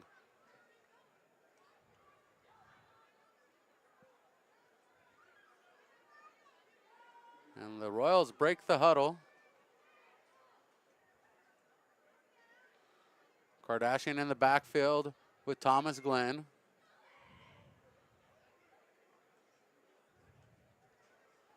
And they're going to throw this one out to the near side, and that is dropped for an incomplete pass. Vinny Orlando. And clock stops at 41 seconds. And that's not what I expected, Steven. Nah, you know, they're still playing the game. It's still only the first half. There's lots of time left to play. So, you know, as we said, the Bronx have that big playability. If they're able to get their wide receivers back focused, you know, this is still a wide open game. Mission wants to keep in control here.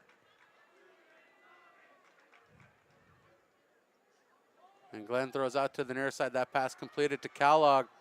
And Kellogg tied up and taken down by Deacon League. And the clock continues to run. 25 seconds remaining as they go to the quick lineup at the line of scrimmage. And Aaron this one out long. That pass incomplete to Orlando. 12 seconds remain.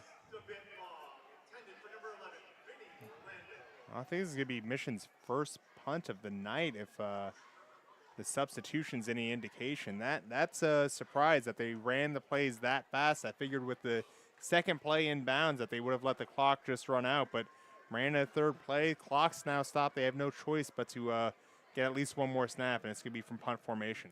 And Thomas Glenn in to punt this one away.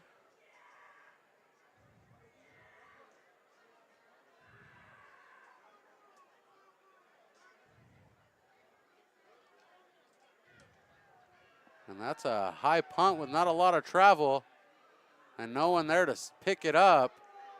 It's going to be down inside the 50 at the 48 as time expires.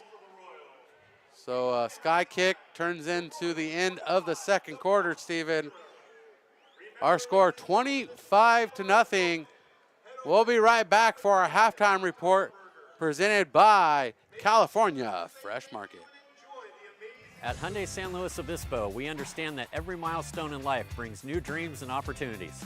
From the excitement of your first car to the joy of watching your family grow, with the space and safety to keep your loved ones close and secure, to finding the balance in your busy life with a smoother, greener commute. And with America's best warranty and exceptional service, we ensure your Hyundai is always ready for the road ahead. At Hyundai San Luis Obispo, we're honored to be a part of your journey. Come find the Hyundai that fits your life story. California Fresh Market is more than just your local grocery store. A full-service deli featuring premium boar's head meats and cheeses, handmade take-and-bake pizza, fresh salad and olive bar, gourmet cheese department perfect for any occasion, sushi rolled daily, organic and locally sourced produce, wild-caught seafood, choice Prime and Snake River Farms American Wagyu beef, artisan sourdough bread, and full-service health and wellness. California Fresh Markets, the best on the Central Coast. Sunday Car Wash is a proud partner of Mission College Prep Football with 4 locations on the Central Coast. Find out why they were voted the best car wash in SLO. They offer an unlimited membership for as low as $19.99 a month. That includes perks like free beverages, towels, and air fresheners with every visit. Sign up in person or online and get 50% off your first month. That's Sunday Car Wash, a proud sponsor of the Royals. As the road you travel changes, so can your insurance needs. Talking with Farmers Insurance Agent Jennifer White can help you assess whether you're ready for the journey ahead. Call Farmers Agent Jennifer White today at 805-592-1272. That's Jennifer White at 805-592-1272. Underwritten by Farmers Truck Fire Insurance Exchanges and Affiliates. Products not available in every state. We are farmers. Bum, ba-dum, bum, bum, bum, bum.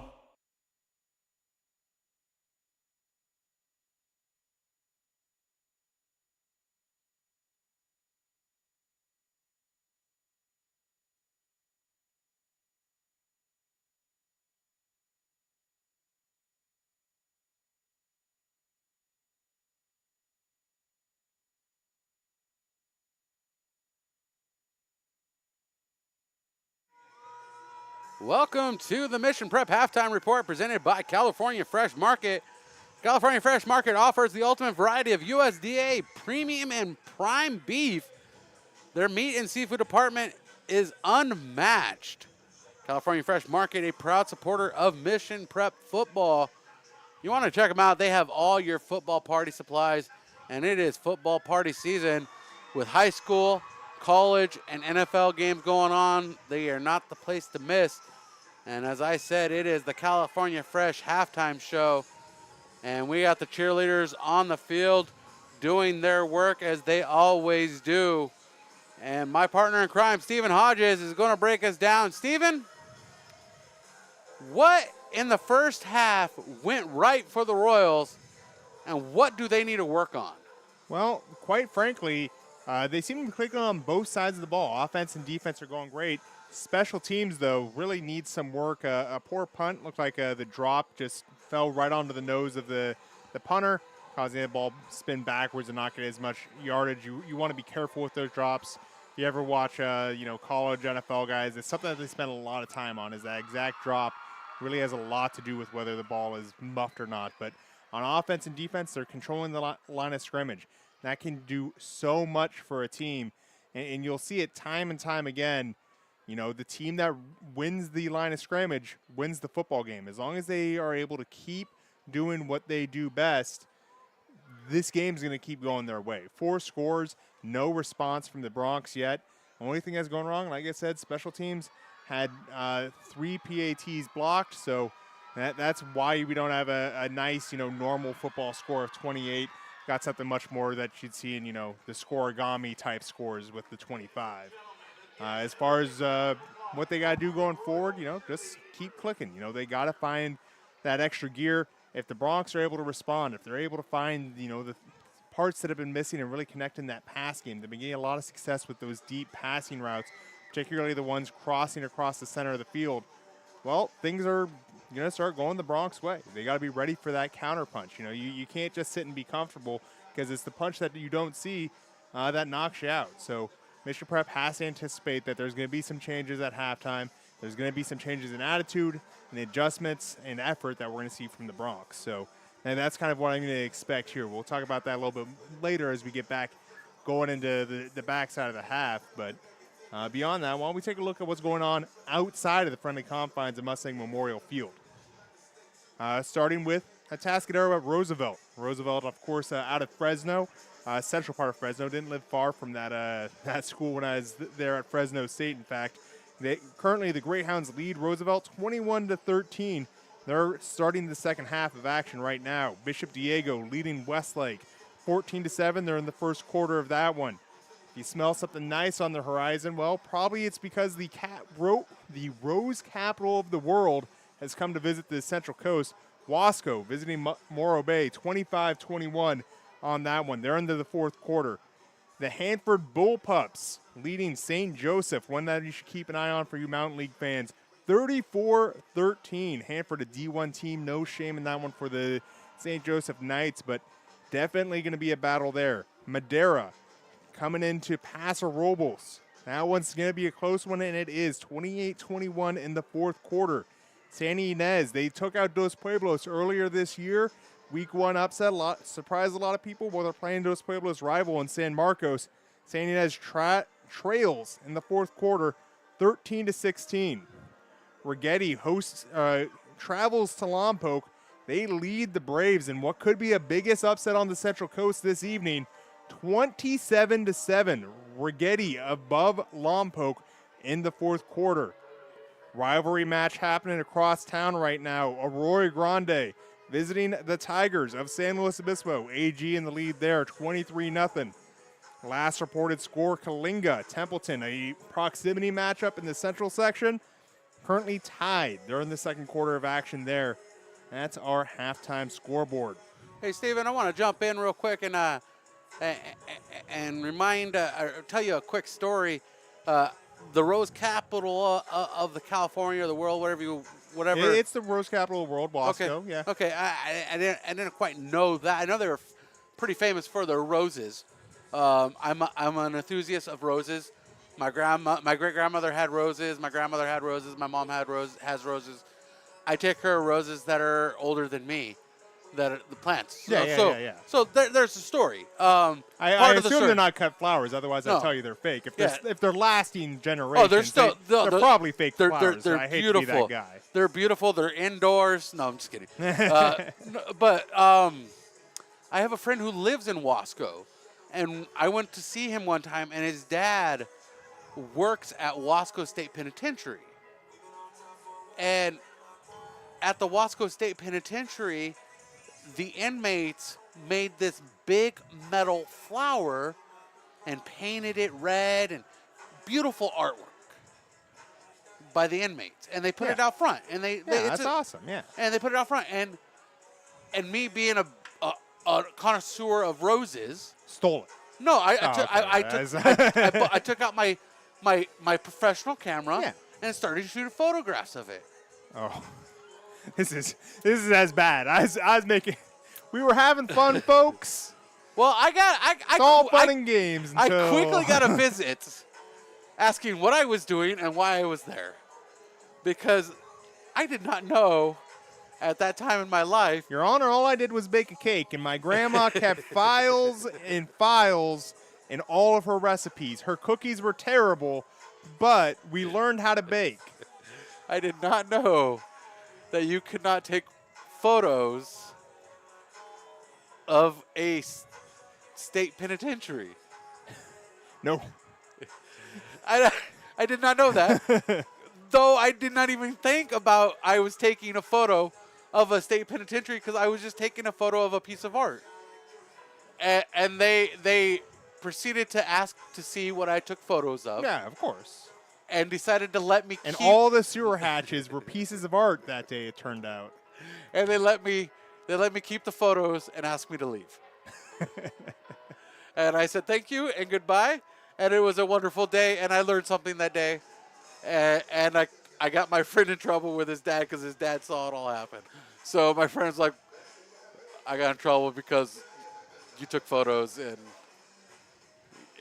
it happened. Well, I mean, it's in a similar vein. My dad worked at a Kalinga penitentiary for a while. He was a contractor, so he'd go there and install stuff. But, you know, when you got to sit there and ask, is dad going to jail again today? It definitely raises some eyebrows. Yeah, is dad going to jail today? Yeah, so. I think technically prison. I think it's a prison. Yeah. I can't quite remember, but they're tied with Templeton right now.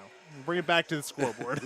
Bring it back to the all the state penitentiary. We got Lompoc on the scoreboard. That's a federal penitentiary. That's federal, yeah. But I do occasionally get text messages because I drive that way. I don't like to drive through Lompoc when I'm going to Lompoc. I like to drive the back way. It's a little bit friendlier. I get it. To get into Lompoc. I used to broadcast both Carrillo and Lompoc. I get it. So you drive by the penitentiary out there. I have a friend who works out there, so I get text messages. What are you doing out here? Just taking photos of the art. That's all. Nothing.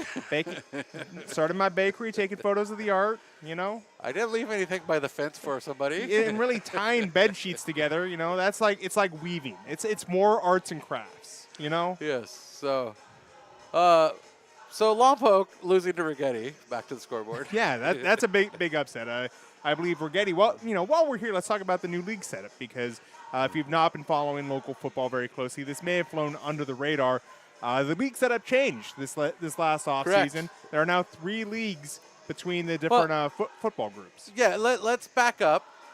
The leagues changed at basketball season. At basketball season, yeah. The Last start of basically when winter leagues. When winter league started, they adopted the new league system. So they incorporated. They have the Mountain League, the Ocean League, and the new league they incorporated is the Sunset League. Yes. And the Sunset League is not a good name for all these are bad names. Bring back the Los Padres League, bring back the Pac-5, bring back the Northern League. Anyway, keep going. The Western League would be more appropriate now, but so there's 3 leagues now, 5 teams each in football in the Central Coast Athletic Association. So Mission Prep remained in the Mountain League, but Rigetti now in that Sunset League. So this would be the first upset for the Sunset League over a Mountain League team, which is huge news. Correct. And I'm trying to pull up my bookmarks, but apparently my computer is, because I have them all bookmarked properly, but I was going to go through all the different league members, but we'll break that down. I'll create a graphic. When we get a little closer to league, we'll create talk a graphic about league then.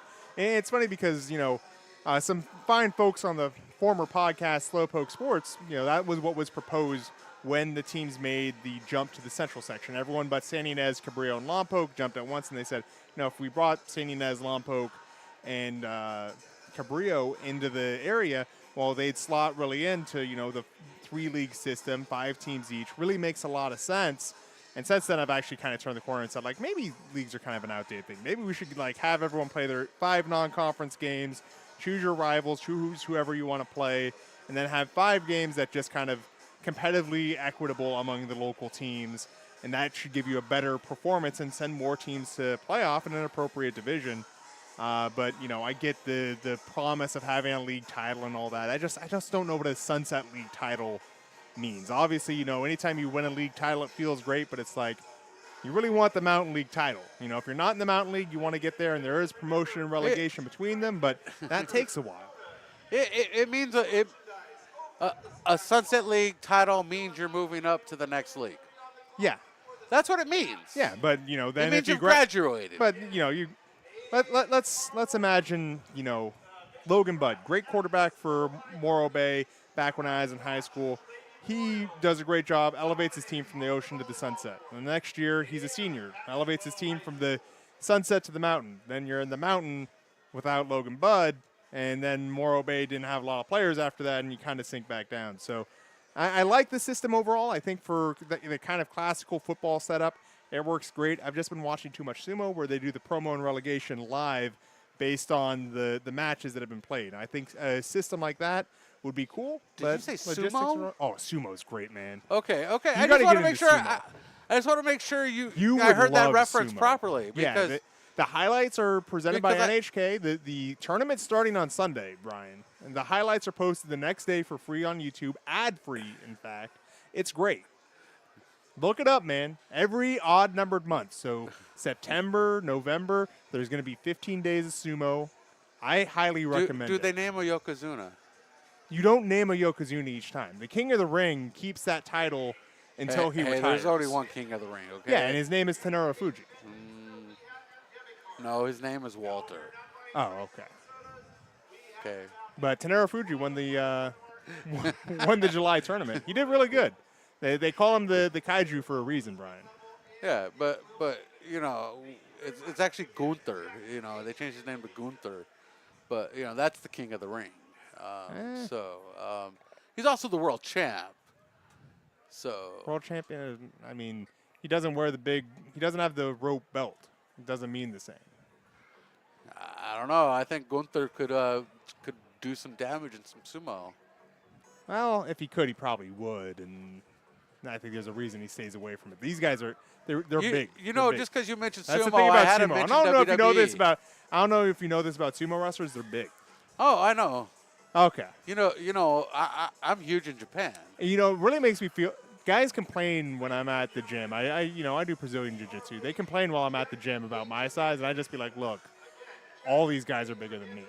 I'm 100 kilograms. Hey. These guys are bigger than that. I keep my weight in metric, so Americans that aren't good at metric can't pick up on what I'm talking about. Hey, I'm just trying to get in shape because maybe I might be good at sumo. Hey, everyone's good at something. Have you tried it yet? I have not. That's why There I'm we trying go. to get Let's in watch shape. sumo. It starts Sunday. I eat a lot of salads, okay? There you go. And I've come to the conclusion that when you start to hate something, it means it's working.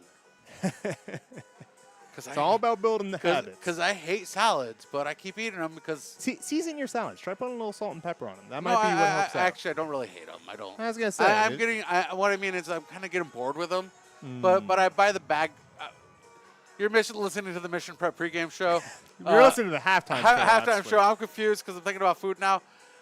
This is the California Fresh Market halftime show. Yeah, if you're looking for pregame snacks, California Fresh has got you covered. Yeah. If you want to look like a sumo and the big guys that have been dominating this game, check out they their got hot wing everything bar. you need, Check out their hot wing bar. Yeah, they got the healthy protein that you need to get big. Why don't we take a quick break and come back because I think we're getting pretty close to kickoff. Talk about salads. Let's talk about the salad real quick. We got a minute here. I don't want to leave people hanging on the salad note. I buy the pre-mixed salad bags, where they have the different dressing and the different topping, so it's all like pre-done for me. Yeah. I don't have to, so I don't get over generous on my own. Okay, yeah. So it's all like pre-measured. Yeah. No, I get it. The mixed kits. Yeah. So that's what I use. I do that because I'm lazy. I do that so it's all controlled. Yeah. And I eat that for dinner every night with a little bit of protein, usually shrimp or chicken. And it's not bad. I'm kind of getting burnt out because it's salad every night. Yeah. But it means it's working. Yeah. That's what I'm thinking. I'm thinking I'm getting tired of it because it's working. There you go. But anyways, eat salad. Join me in the salad mission. Let's be right back. Mission Prep Football continues. This is the California Fresh Market halftime show. California Fresh Market is more than just your local grocery store. A full-service deli featuring premium boar's head meats and cheeses, handmade take-and-bake pizza, fresh salad and olive bar, gourmet cheese department perfect for any occasion, sushi rolled daily, organic and locally sourced produce, wild-caught seafood, choice Prime and Snake River Farms American Wagyu beef, artisan sourdough bread, and full-service health and wellness. California Fresh Markets, the best on the Central Coast.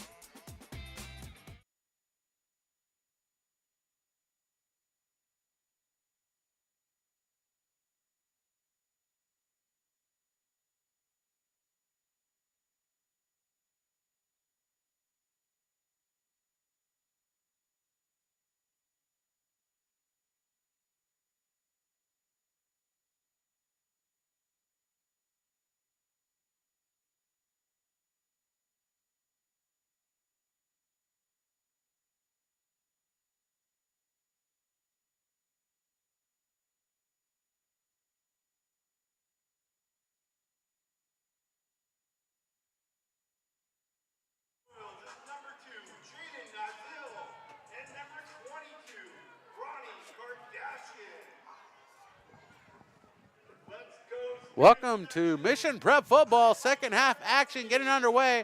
Brian Stanley with you, Stephen Hodges to my right, Thomas Bowden, our cameraman, to my left. And the Royals receiving their first kickoff of the contest. Back to receive Ronnie Kardashian, Jaden Nozil. And this is the Via Automotive second half, third and fourth quarter sponsors. Appreciate Via Automotive being a part of this season. And we're about to get underway in this third quarter. And here comes the pooch kick and covered up. And Armin Clayton on the cover up there after it bounced off of Maverick Bright. Royals going to start with pretty good field position here, right around the 36-yard line. This Royals offense has been clicking well. Miles Thompson, a major part of it. No touchdowns for him. It's been mainly Thomas Glenn throwing for 3 touchdowns in the first half. But Miles Thompson, he's been all over the place on the ground. I'd love to see him to get a score. He's earned it through the effort he's put out today.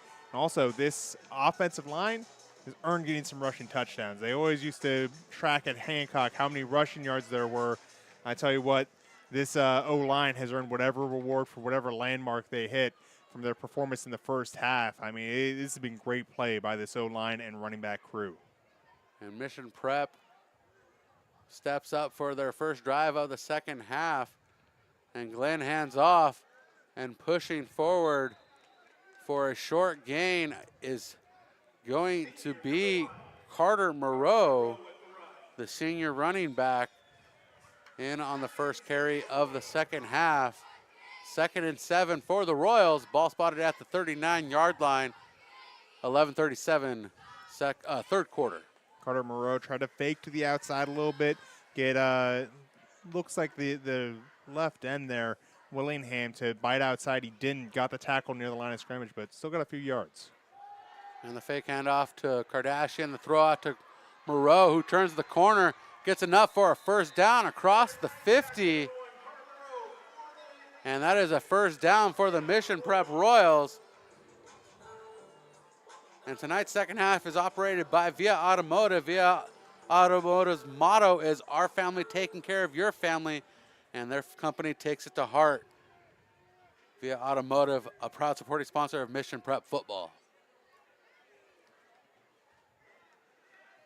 1st and 10 for the Royals. A snap to Glenn. This one is a deep pass out of bounds, and the pass interference is going to be called.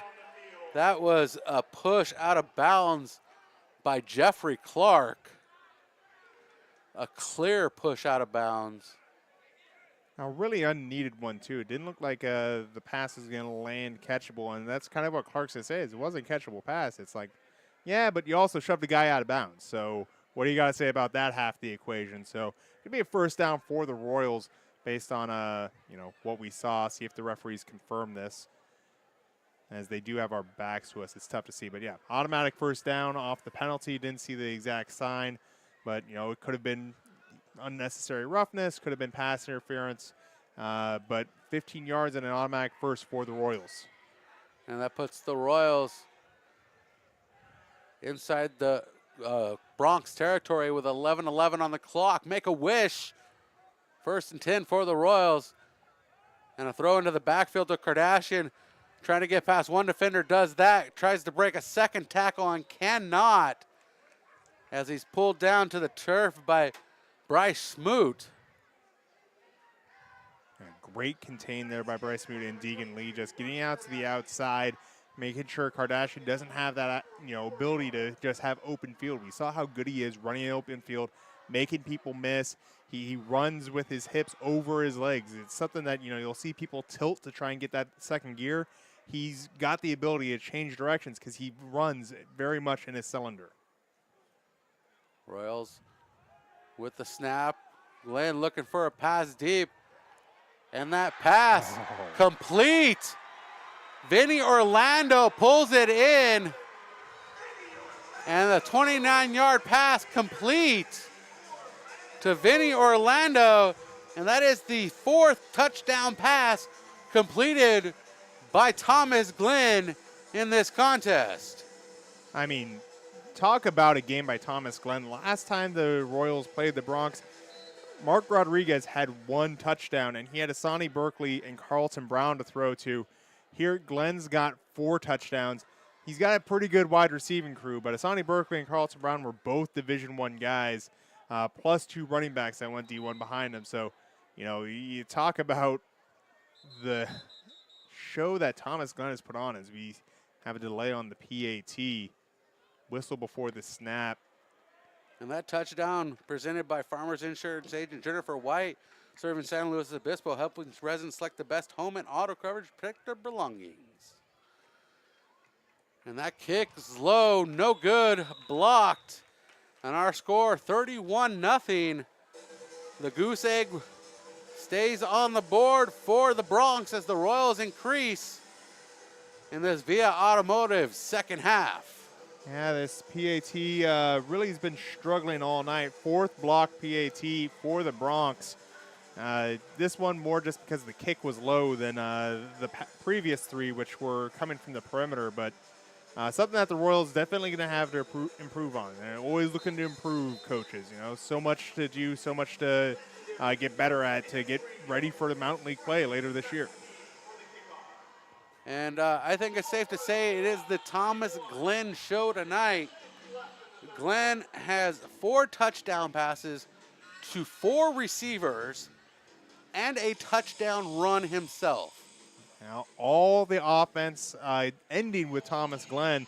I will say, if you're going to say his show, well, I've only been watching half the broadcast. Let's talk about this defensive line.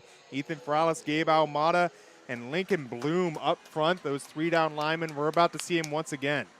And Bloom with the boot. And the return coming by Madden.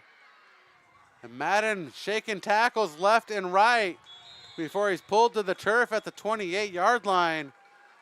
A decent return for Madden. 10:42. The Bronx begin their first drive of the second half, trailing by 31 to the hosting Mission Prep Royals. Well, watch on this play how Kern Valley use their guards. That's really where Mission Prep has been winning, is those 2 interior linemen to either side of the center. That's been where Mission's been winning the battle. See if they pull them differently. See if they adjust the pass protection to help them block the defensive line attacking them.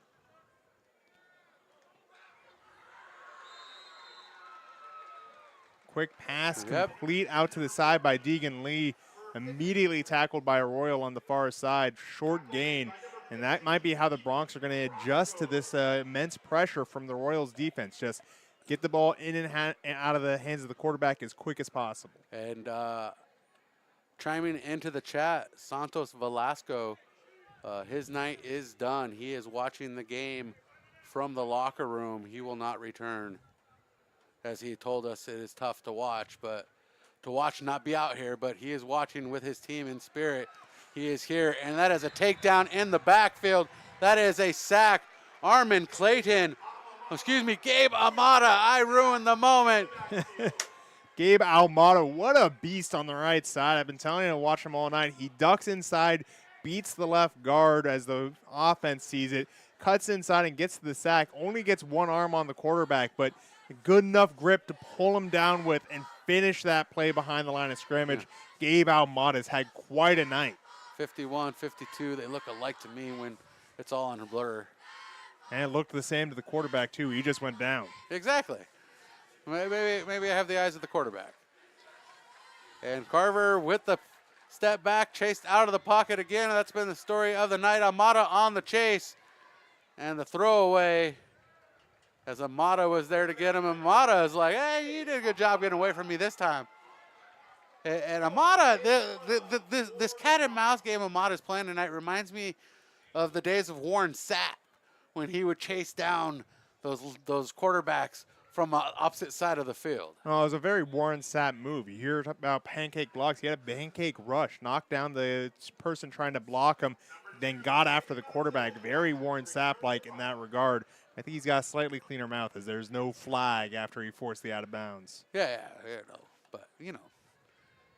And rolling out of the pocket to the right side with the squib kick across the 50. And the grenade is called. The Royals escape. And the ball rolls out of bounds at the 39, 40-yard line. 1st and 10, 9 minutes to go in the third quarter. They spotted at the 40-yard line officially. And it's a legit strategy to roll out to the side and try and punt it directly at a player. It looked like he had that on his mind. Ended up not using that strategy, though. Rolled it just down the field.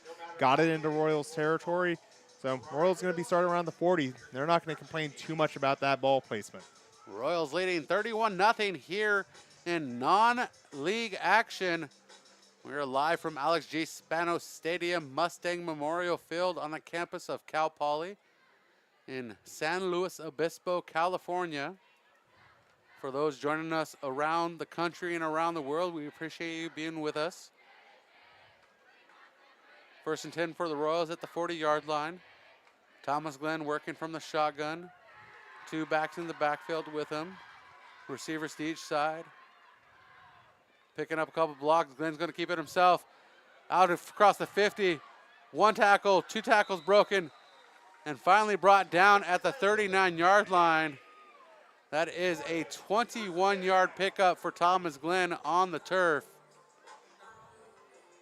And the clock continues to run here in the third quarter.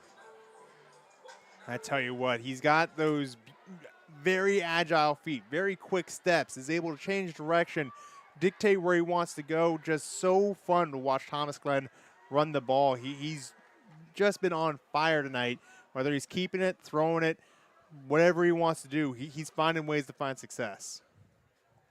Maverick Bright lined up to the left, pass out, complete. And that pass complete to Joe Villa and brought down quickly by Taven Watts for a short gain. It's going to be 2nd down and 7 for the Royals. Ball at the 36-yard line. Taven Watts doing a great job running that down from behind. You know, if you can't make the coverage work before the throw is made, well, at least minimize the damage. Runs down the play from behind. Taven Watts showing why he's out there on the perimeter. He's got a great set of wheels and is hungry for the ball. And the run out to the near side. And staying on his feet for the first down. It's Brennan Augustine, new running back to the game. Does a good job getting out to the outside. That 28 number, kind of a sacred one for many Royals fans. It is the one worn by Brian Kowal for a long time. So familiar sight, seeing number 28 run the ball. No new name, and looks like he might have a bright future if he's able to keep running the ball like that. 1st and 10 from the 16-yard line. Mission Prep driving. This drive started at their own 40-yard line. That pass out into the flat complete. And a short gain across the 15. And Miles Gluns complete. Yeah, Miles Gluns does a good job getting his hands on the ball and was running towards his block. It's supposed to be a tunnel screen, trying to follow the block set by the offensive line that released their blocks and was going to the second level. Just couldn't shake that one defender that really would have made it pop. And the run out to the right side. And if you look, Augustine carrying the ball.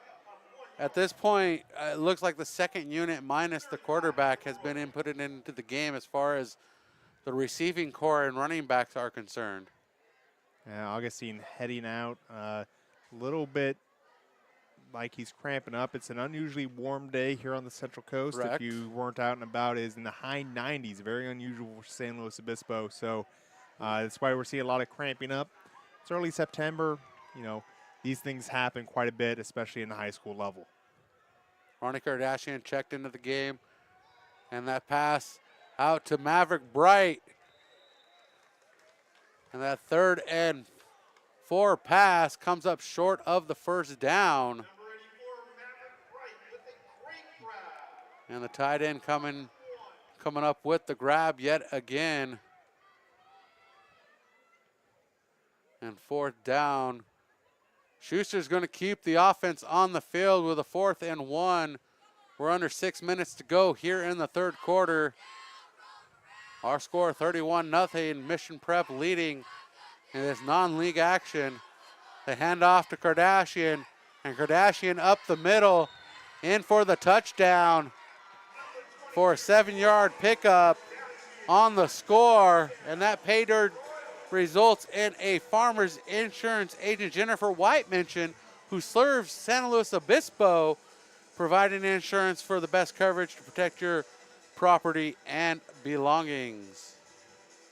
I got to tell you, someone probably asked for, can I just have a drive where Thomas Glenn doesn't score on a monkey paw curl? As Kardashian finding the end zone on a perfectly blocked run. Only had to make one person miss, and that means everyone else was engaged but the guy assigned to the ball carrier. Kardashian took him into the end zone, and this PAT's up and good. Oh, it's been a bit. After 4 blocked PATs, this one gets the extra score. And a 38-0 score for the Royals in the third quarter. We'll be right back with more Mission Prep football on PSN TV. At Hyundai San Luis Obispo, we understand that every milestone in life brings new dreams and opportunities. From the excitement of your first car To the joy of watching your family grow, with the space and safety to keep your loved ones close and secure, to finding the balance in your busy life with a smoother, greener commute. And with America's best warranty and exceptional service, we ensure your Hyundai is always ready for the road ahead. At Hyundai San Luis Obispo, we're honored to be a part of your journey. Come find the Hyundai that fits your life story.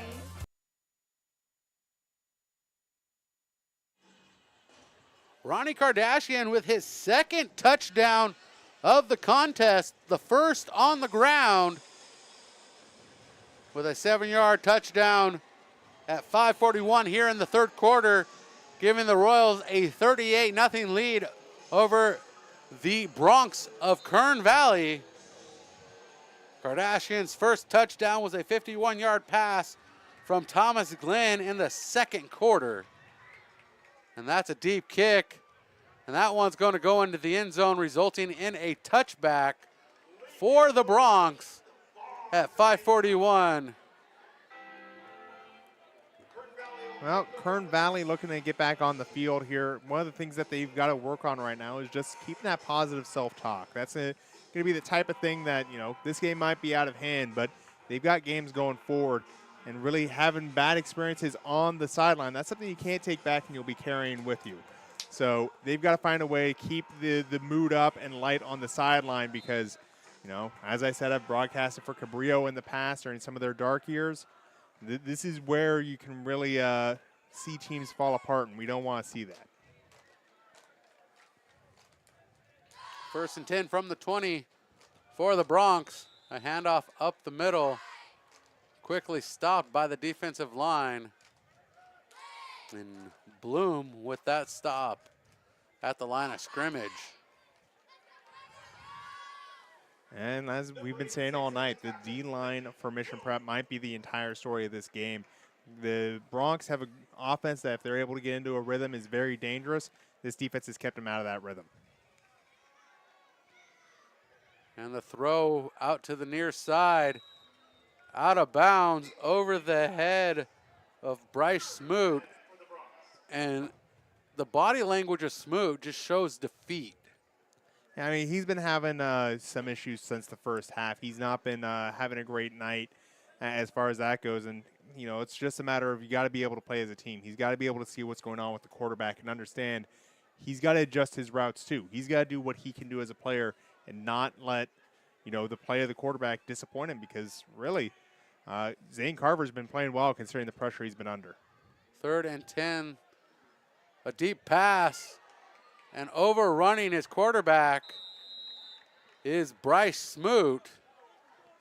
And in on that coverage is Joe Villa. Smoot looking for the flag there, but he initiated a push-off. Villa came back off the push-off and made that secondary contact happen. When it's a push and push, the referees will often opt for no flag. He's right. He did get interfered with, but he started the interference as well. 5:02 on the clock, 4th and 10. We most likely will see the punt here. Though it's a split formation, 2 and 2. Rolling out to the near side. And the punt at the line of scrimmage sells out of bounds somewhere over there. I think they're going to say it's out of bounds at the 44 of the Bronx. March of Doom walking all the way up. No, they're going to put it all the way up at the 47 of the Bronx. Okay. Well, it was a guesstimate on my part. It was a guesstimate on their part, I'm sure, because that one was a quick drive out of bounds. And the question was, my question would be, was he across the line of scrimmage? Because he ran pretty far. But it doesn't matter. You know. I think the Royals are going to be happy with this field position regardless. It doesn't Starting matter. in opponent territory, always a good sign. Looks like we might have a new quarterback out there. It might be Vinny Orlando as the play caller now as he brought the call in from the sideline. Vinny Orlando checking in at QB.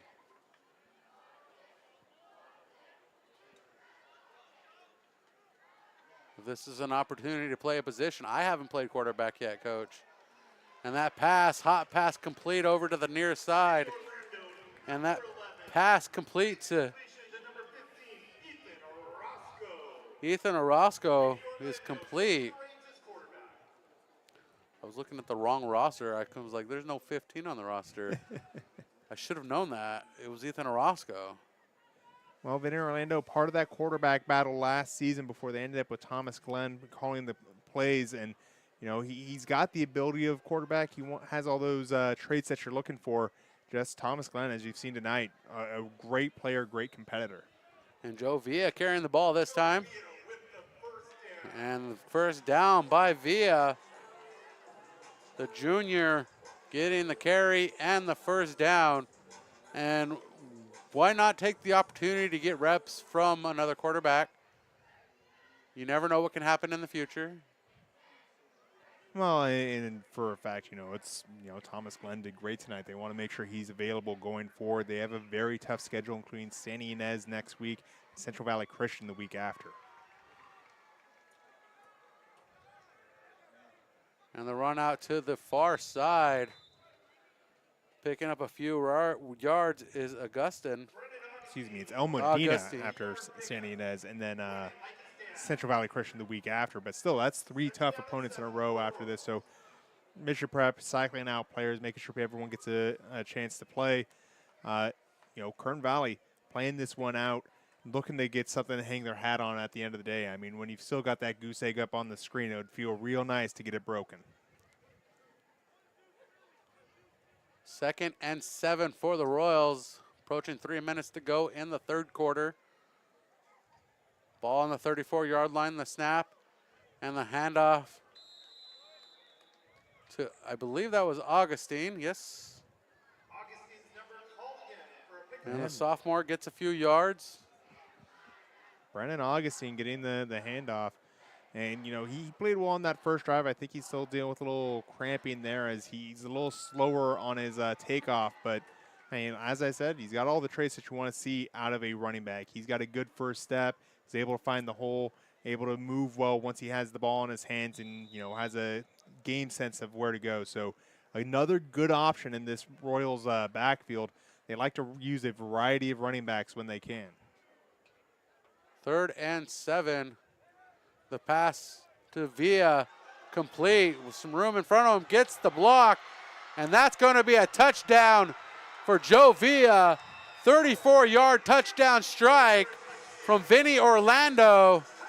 And the Royals on the board at 2:08 in the third quarter. Andrew Miller upset about that when he overcommitted to the initial move. It's a classic play setup. You've got man coverage to the outside, 2 guys covering 2 guys. Villa takes his man to the outside, then follows the block back to the inside. And the guy to the outside overcommits, got caught up on the block, and Villa had nothing but green grass in front of him. Gets to the end zone. Beautiful touchdown for the Royals. What a touchdown run by Villa. He really made that one happen on isolated coverage. As there's a delay ahead of the PAT here once again. Official timeout. Oh, turn to a flag. Unsportsmanlike conduct against the Royals on the kickoff. This is the type of thing Schuster has no patience for. David Schuster very strict with it, player conduct. He's calling the entire team together and giving them the business despite being up big in this game. That was not a delay game. Once again, unsportsmanlike conduct, the call. Play game is the genie signal.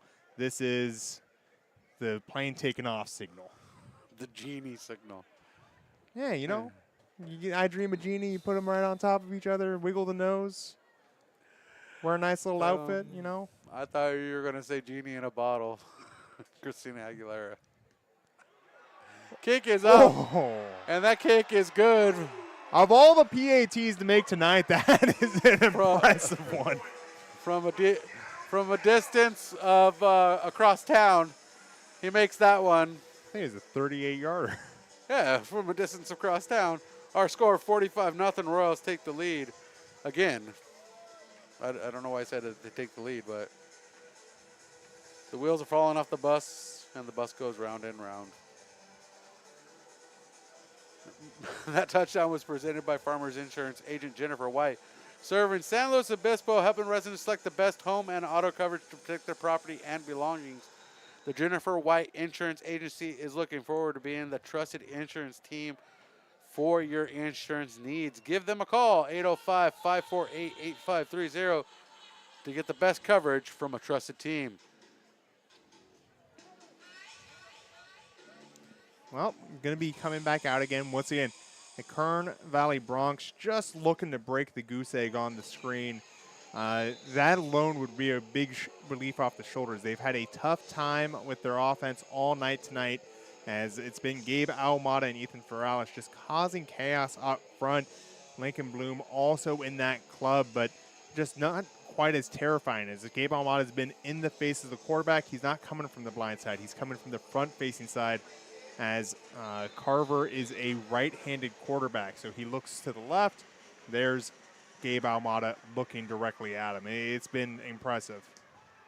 And if you're not doing anything tomorrow, and that's a miscommunication, and that's a Royals ball collected by Deuce Kellogg, as the Bronx collide and lose possession. It's like Aiden Madison holding his ribs coming off the field. That's not a good sign. We hope he's all right. Putting his helmet down in frustration. But the Royals taking over here. Great heads-up play by Deuce Kellogg. You always hear about those fortunate bounces. Well, you got to work hard to take advantage of a fortunate that. Someone's got to pick up that helmet at the 40-yard line. That's going to bug me. That's an injury waiting to happen.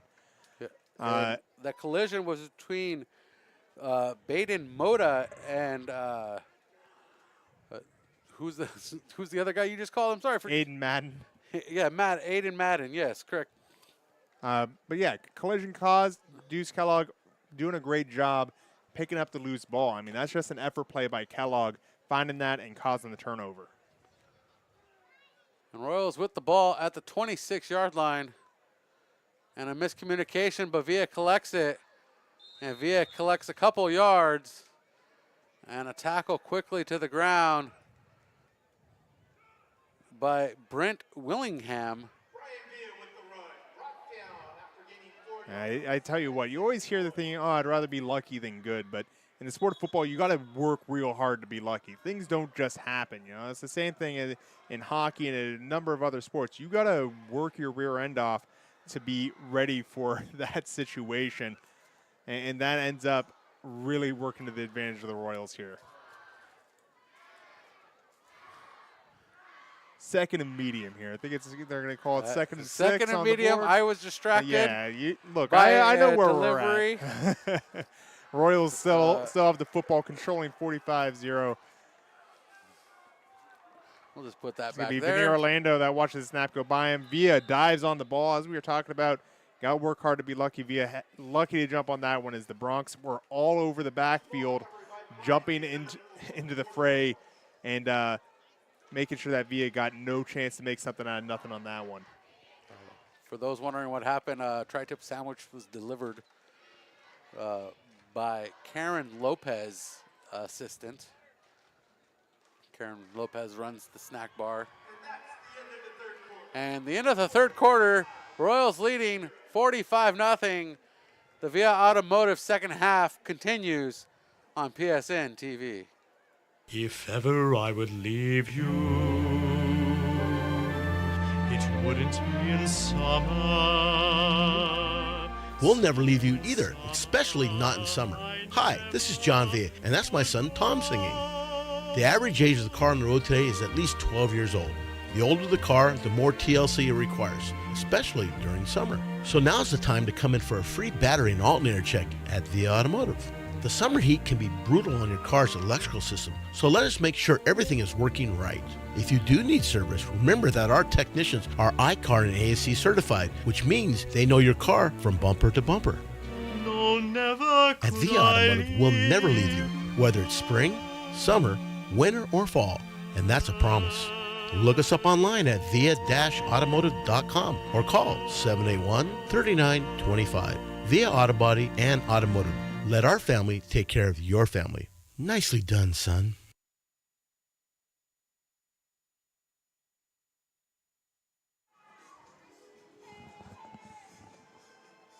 Welcome back to the Via Automotive second half. Mission Prep football driven by Hyundai San Luis Obispo. Our score 45-0. The Royals leading heading into the fourth quarter. And I believe by CIF rules, we have a running clock. Only stopped for timeouts. Still trying to set the chains here. But yeah, I believe they're only stopped for timeouts and penalties, if I remember right. There was another exception. Timeouts, penalties, maybe injuries. I don't know if injuries count. But either way, should be a running clock as soon as this clock gets moving here. It's going to be 3rd and long for the Royals to start out here in the fourth quarter. Looking to finish strong. They've had a strong performance all night, especially in the normal phase of play, by which I mean when the offense and defense are on the field. Some work to be done on special teams. They've watched a number of PATs blocked, as well as some penalties on the punt return. I think special teams is going to be an emphasis going into the next week. But overall, they have to be pleased with how they performed here tonight. Third and 12 for the Royals. The handoff, and that is going to be a big gain for the Royals as the handoff once again to Augustine. And that's a first down on a big 3rd down pickup. Augustine following the blocks of the people in front of him. The right guard, not actually on my roster, number 61. Whoever that was, did a great job getting that initial push forward, after which the following lineman, Armin Clayton, I believe had a pull that was able to really get that lane all the way open for Augustine. He just followed his blocks, laid out ahead of him, and took the yardage available. That turned out to be enough to move the chains. 1st and 10 for the Royals at the 15. Handoff to Augustine. Turns the corner on the right side, looking for the end zone. Finds the pylon. Touchdown, Royals. Beautiful run by Brennan Augustine into the end zone. I believe that's his first touchdown as a varsity Royal, the sophomore, into the end zone. Doing a great job, like I said, following those blocks. This time, defense committed to the inside, pops to the outside, hits that extra gear, and finds the end zone. What a run by the Royals. And it's been the run game all night. Thomas Glenn's going to get a lot of credit, and he deserves it for getting those scores, but the running core, the running run blocks of the O-line, really doing the job for the Royals tonight. And Bloom with the kick. That one is up and good. 3 PATs in a row, good for the Royals. Our score 52-0. And the Royals bouncing back after a goose egg was put up on them 2 weeks ago, 24-0 at Santa Fe Christian. Yeah, that point differential immediately flipping, if that's a stat you care about. That's a huge swing between week 1 and week 2. Of course, there being a bye in the middle for the annual Kairos taken by the Mission Prep Royals. So they're going to be pretty happy coming out of this one, getting a sufficient bounce back. But, like I said, lots of coaching to be done for these Royals. I think, if you look at what's going on with Kern Valley, they're doing all right. It's just as the game's gone on, the wear and tear has added up. And, it's kind of snowballed for the Royals. I think, this is a 52-0 game, but the score doesn't reflect how it's kind of gone. It's just the fact that, the cracks that started small got bigger and bigger as the night went on, and it's now to a point that the Royals just feel like a steamroller. And the Royals had 12 men on the field, sending Ronnie Kardashian to the sideline. And waiting for that clock to continue to move. I find it strange that it stopped here, but I guess they did score, so. 52-0, here's the kickoff from Bloom. And that one's a deep one, being returned by Madden. Madden shakes off one defender, pulled down by the second. And that ball stopped at the 23-yard line. 1st and 10 for the Bronx. And there's my running clock that I was talking about. Well, quite a difference in score. This is the 3rd time that these two teams have played each other. First in 2018, which was a 42-14 game for Mission Prep. Then 21-20 for Kern Valley the following year in 2019. So expect to be a little bit more competitive than it's been, but Mission Prep really showing its stuff and why is in a much higher division than Kern Valley. Kern Valley in Division 6, the lowest of the playoff divisions in the central section. Of 11-man football. Of 11-man football. 8-man football, really kind of a different sport. Correct. And we have a change in at quarterback. That ball comes loose, and it is recovered by the Bronx, and the quarterback is Jeffrey Clark now. And Miles Thompson getting the tackle for a loss, maybe not a sack, but a forced fumble as well. Miles Thompson playing well on both sides of the ball. Of course, the running back during the early parts of the game got pulled out of that position. Now coming in with a big play at linebacker. He's been out there a bit. I believe he had a sack in the first half as well. Quite a player, Miles Thompson. 9:24 on the clock, and the handoff goes nowhere to Andrew Miller as they go backwards for a loss of 2. Xavier Wiseman with a tackle for loss this time. Talked about the large number of tackle for losses the last 2 times these teams played. This might be in that neighborhood. The time they played in 2019, it was 9 sacks. Might be getting close to that here tonight. The Mountain Air is a family-owned, specialty outdoor retail store located on the central coast of California. Since 1975, the Mountain Air has helped all people in all skill level explore and enjoy the outdoor. Check them out on Marsh Street in the Marsh Street Plaza. The handoff to Miller, and Miller taken down in the backfield. And that brings up 4th down and a century to go. Ball spotted at the 9-yard line. Like Xavier Wiseman, I'd actually give that to Jerome Miles. I look at it with a tackle for loss, 3 straight tackles for loss, really backing up the Bronx here.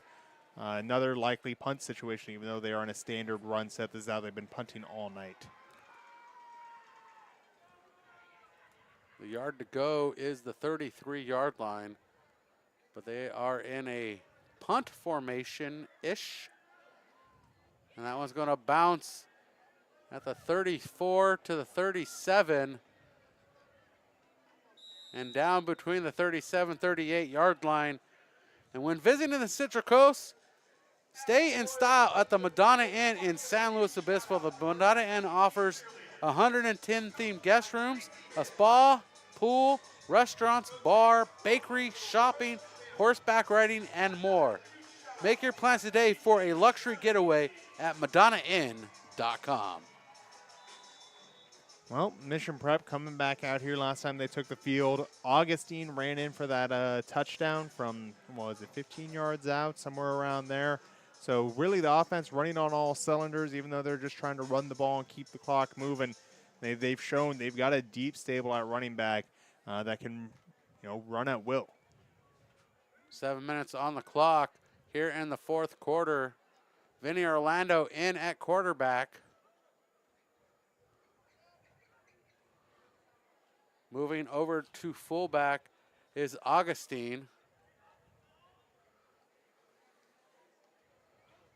And the hand is up. They're waiting for the time to go. And the ball is on the ground. Orlando picks it up and is quickly brought to the turf. It's Ivan Mondragon, who's had a decent night tonight when he's been on. He really has been able to get into the backfield and cause some chaos.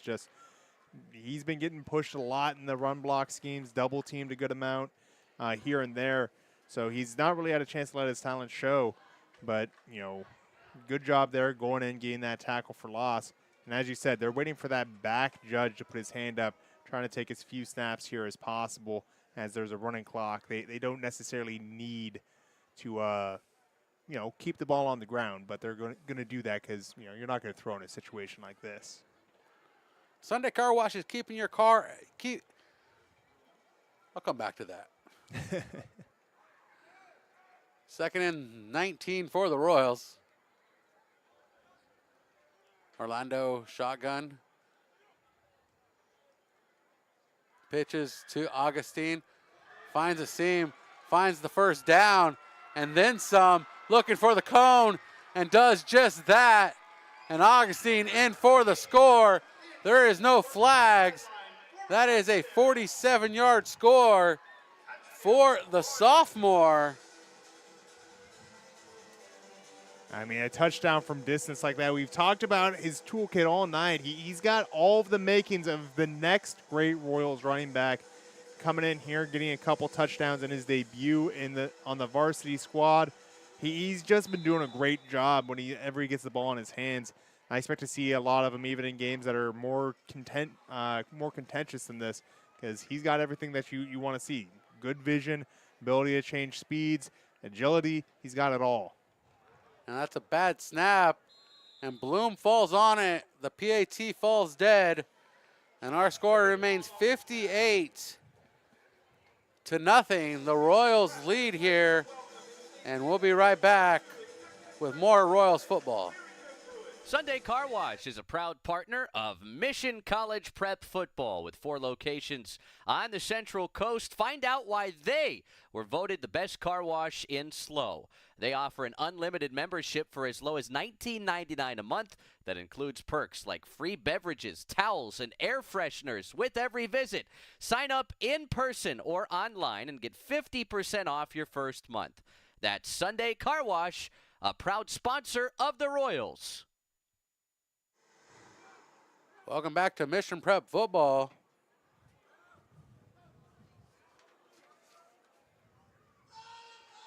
Mission Prep Football presented by Old Slow Barbecue, serving up the best barbecue in SLO County. Taking grilling to the next level with that Santa Maria style barbecue. Old Slow Barbecue.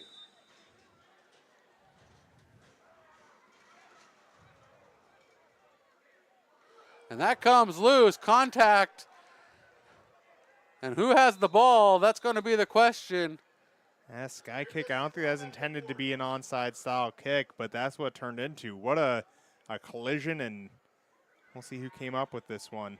Mission Prep ball. They're going to keep possession here with about 5 minutes left. That sky kick is usually intended to just pop the ball in the air and get the cover team to cover, prevent a return more than it's designed to cause a turnover. But off the breastplate and into the hands of the Royals goes the football.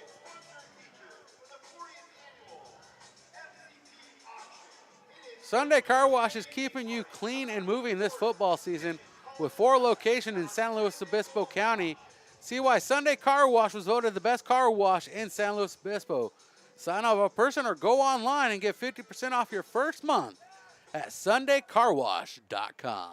I used to run the sky kicks with the Fresno State squad. We'd have all sorts of people up to catch those balls because, you can't expect your center, your, fullback to be up there ready to take a, fair catch when normally, they don't care if the center is able to catch a football. So a lot of work on watching balls fly around like that. 58-0 is our score. And that ball falls dead, and Augustine falling on it in the backfield. It's going to be a loss of 12 for the Royals. Moving into their own backfield after starting in Bronx territory. Well, it's been some miscues like that on Mission, but they've been making up for it late with big plays like the last touchdown from Augustine. So definitely, points to improve upon going forward. For Kern Valley, it's another rough outing, but they do have an easier schedule going forward than, player teams in the Mountain League.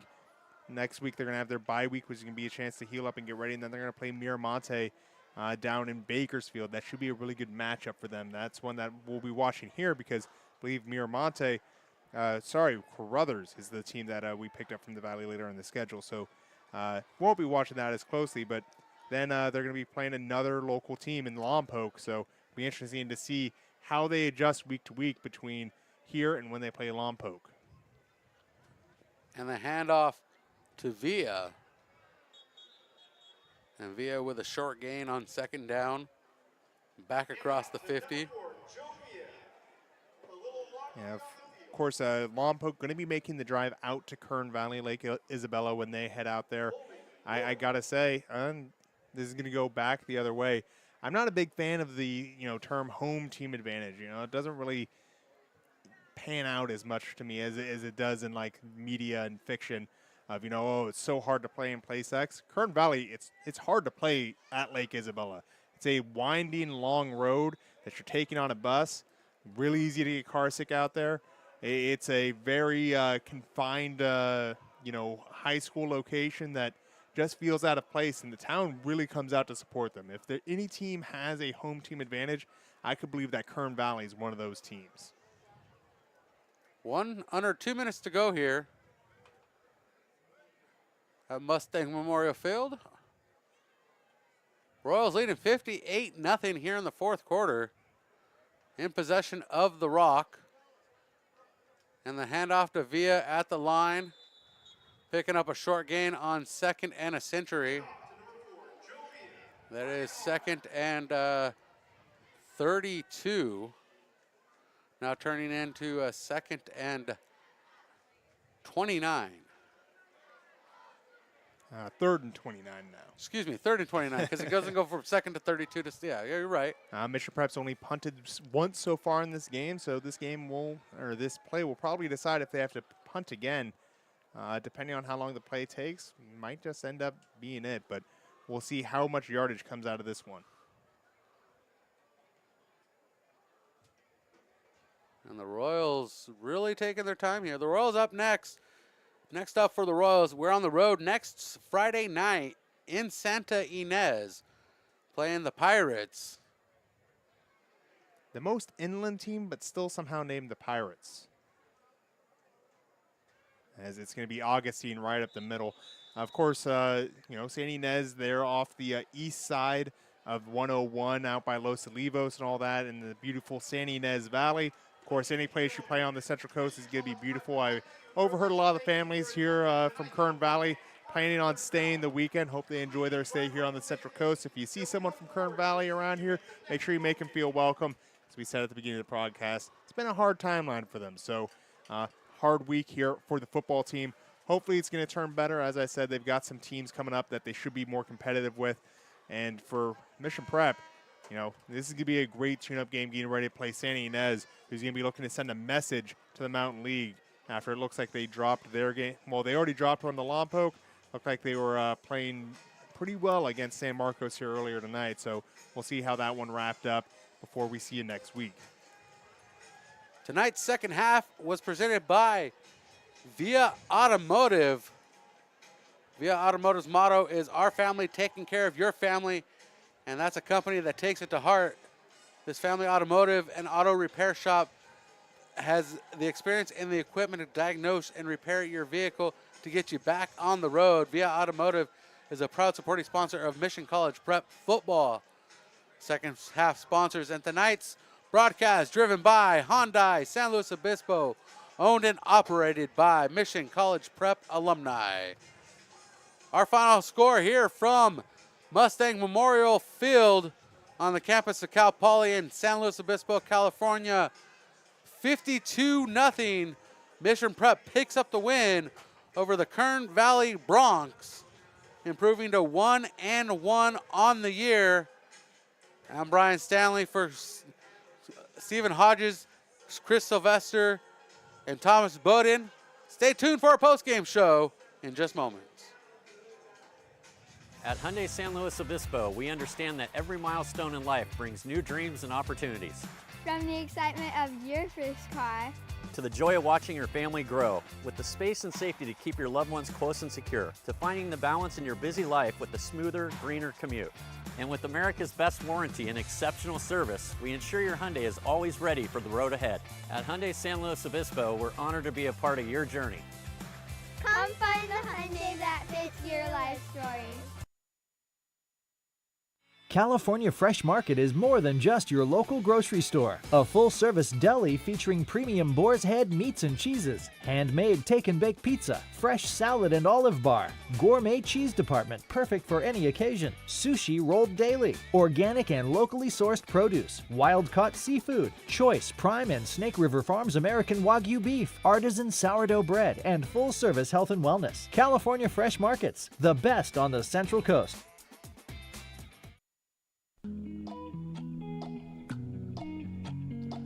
Old San Luis Barbecue, a proud supporter of Mission Prep football. With 2 locations in SLO, Old San Luis Barbecue Company is the local spot to enjoy the best barbecue on the Central Coast. Check out their locations on Higuera and Broad, or order delivery with a third-party partner at Old San Luis Barbecue Company, proud supporters of Royals football. Welcome to the Mission Prep postgame show on PSNtv. I'm Brian Stanley. Joining me, Stephen Hodges. Our final score, 58-0. Mission Prep picks up the win. Let's go over the quick scoring and how we got there. Starting off with a 30-yard touchdown from Thomas Glenn to Mason Taylor. 5:57 in the first quarter. Our score, 7-0. Thomas Glenn then scored again on a run. Kick no good on that 5-yard run. Following that 5-yard run with 21 seconds left in the first quarter, our score 13-0. In the second quarter, Glenn scored his second touchdown in through the air, connecting with Jaden Nozil for a 16-yard pass at 5:11 in the quarter. Kick no good. Our score 19-0. Thomas Glenn scored yet another touchdown, finding Ronnie Kardashian through the air for a 51-yard strike. 2:46 in the second quarter. Our score 25-0. The kick no good. Opening the third quarter, Thomas Glenn connects with Vinny Orlando for a 29-yard pass at 10:50 in the third quarter. Kick no good. Our score 31-0. 5:41 in the third quarter. Ronnie Kardashian puts one in on the ground. 7-yard run. The kick good. 2:08 in the third quarter. Orlando steps into the game at quarterback, connects with a 34-yard pass to Joe Villa for a 45-yard score. The kick up and good. That one, I believe, was from the distance because the penalty following the touchdown. And then Augustine, the sophomore, showing he has skills. Brennan Augustine with a 15-yard touchdown in the fourth quarter, 11:01, making the score 52-0 with a kick that was good. And then the kick no good on the final score, 47-yard touchdown score by Augustine on third down. 58-0 our final score. Steven, that's how we got there. How'd you see this game break down for the Royals tonight? You know, it all started up front. The O-line and D-line doing their parts to make sure that, you know, things were easy for the people behind them. That's really all you can do as a lineman. You know, as we've said throughout the broadcast, it's not typically for Ethan Ferralis and Gabe Almada and Lincoln Bloom up front on the defense to be making the tackles. But they did tonight, and they caused the pressure. They caused the problems. They caused a lot of issues for the Kern Valley offense that was shut out on the evening. So you look at what went on and, you know, why Kern Valley wasn't able to get things going. It's really because, you know, 3 people up front forced multiple assignments from the offense to take care of. That's hard to deal with as an offensive coordinator and hard to deal with as a player. You know, when you've got 2 guys assigned to one person, it opens up other opportunities for the defense. So up front, that's really what was going on. Then the skill players just took it from there. Miles Thompson, Thomas Glenn, you name it. They had a day out there just having fun playing ball. You know, they came out of that bye week screaming, and they looked really good. You know, all cylinders, things were going well. There's places to tune up. There's a lot of miscues, things going on that can be made better going forward and need to be made better going forward if they want that Mountain League title. But as it stands now, the Royals looked all the part of a Mountain League team.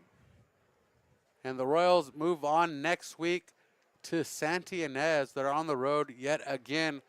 The last road trip didn't go their way. down in the San Diego area, losing 24-0. A shorter trip this time, about a 2-hour bus ride to Santa Ynez from San Luis Obispo.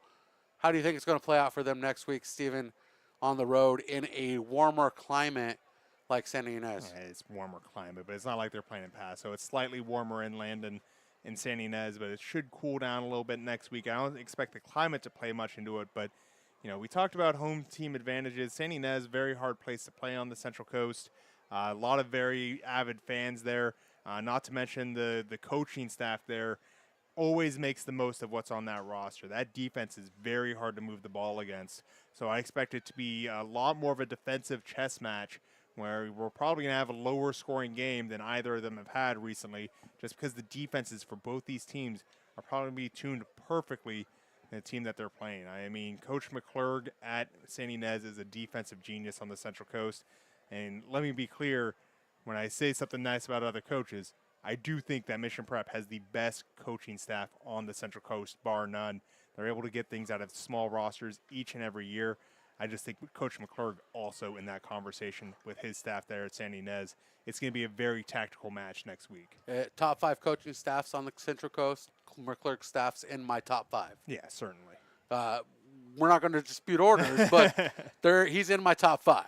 I will agree with you with that one as well. Top 5 coaching staff. Yeah, I'm not going to do that ranking because I know people will listen to this. But if you're listening to it, hey, guess what? You're in it. You're in the top 5. Good job. Everybody else, you're in the top 5. We're not going to start splitting hairs. Yeah, but we're just talking about next week. But let's get back to tonight, and let's wrap this bad boy up as they shut down the screen, the big old Jumbotron there, and Thomas is itching to go. It's time for our player of the game. And Steven, the votes have been tallied. Thomas has handed you the ballot. What is our total? What is the Academy saying? Well, 4 different passing touchdowns to 4 different wide receivers and a rushing touchdown of his own.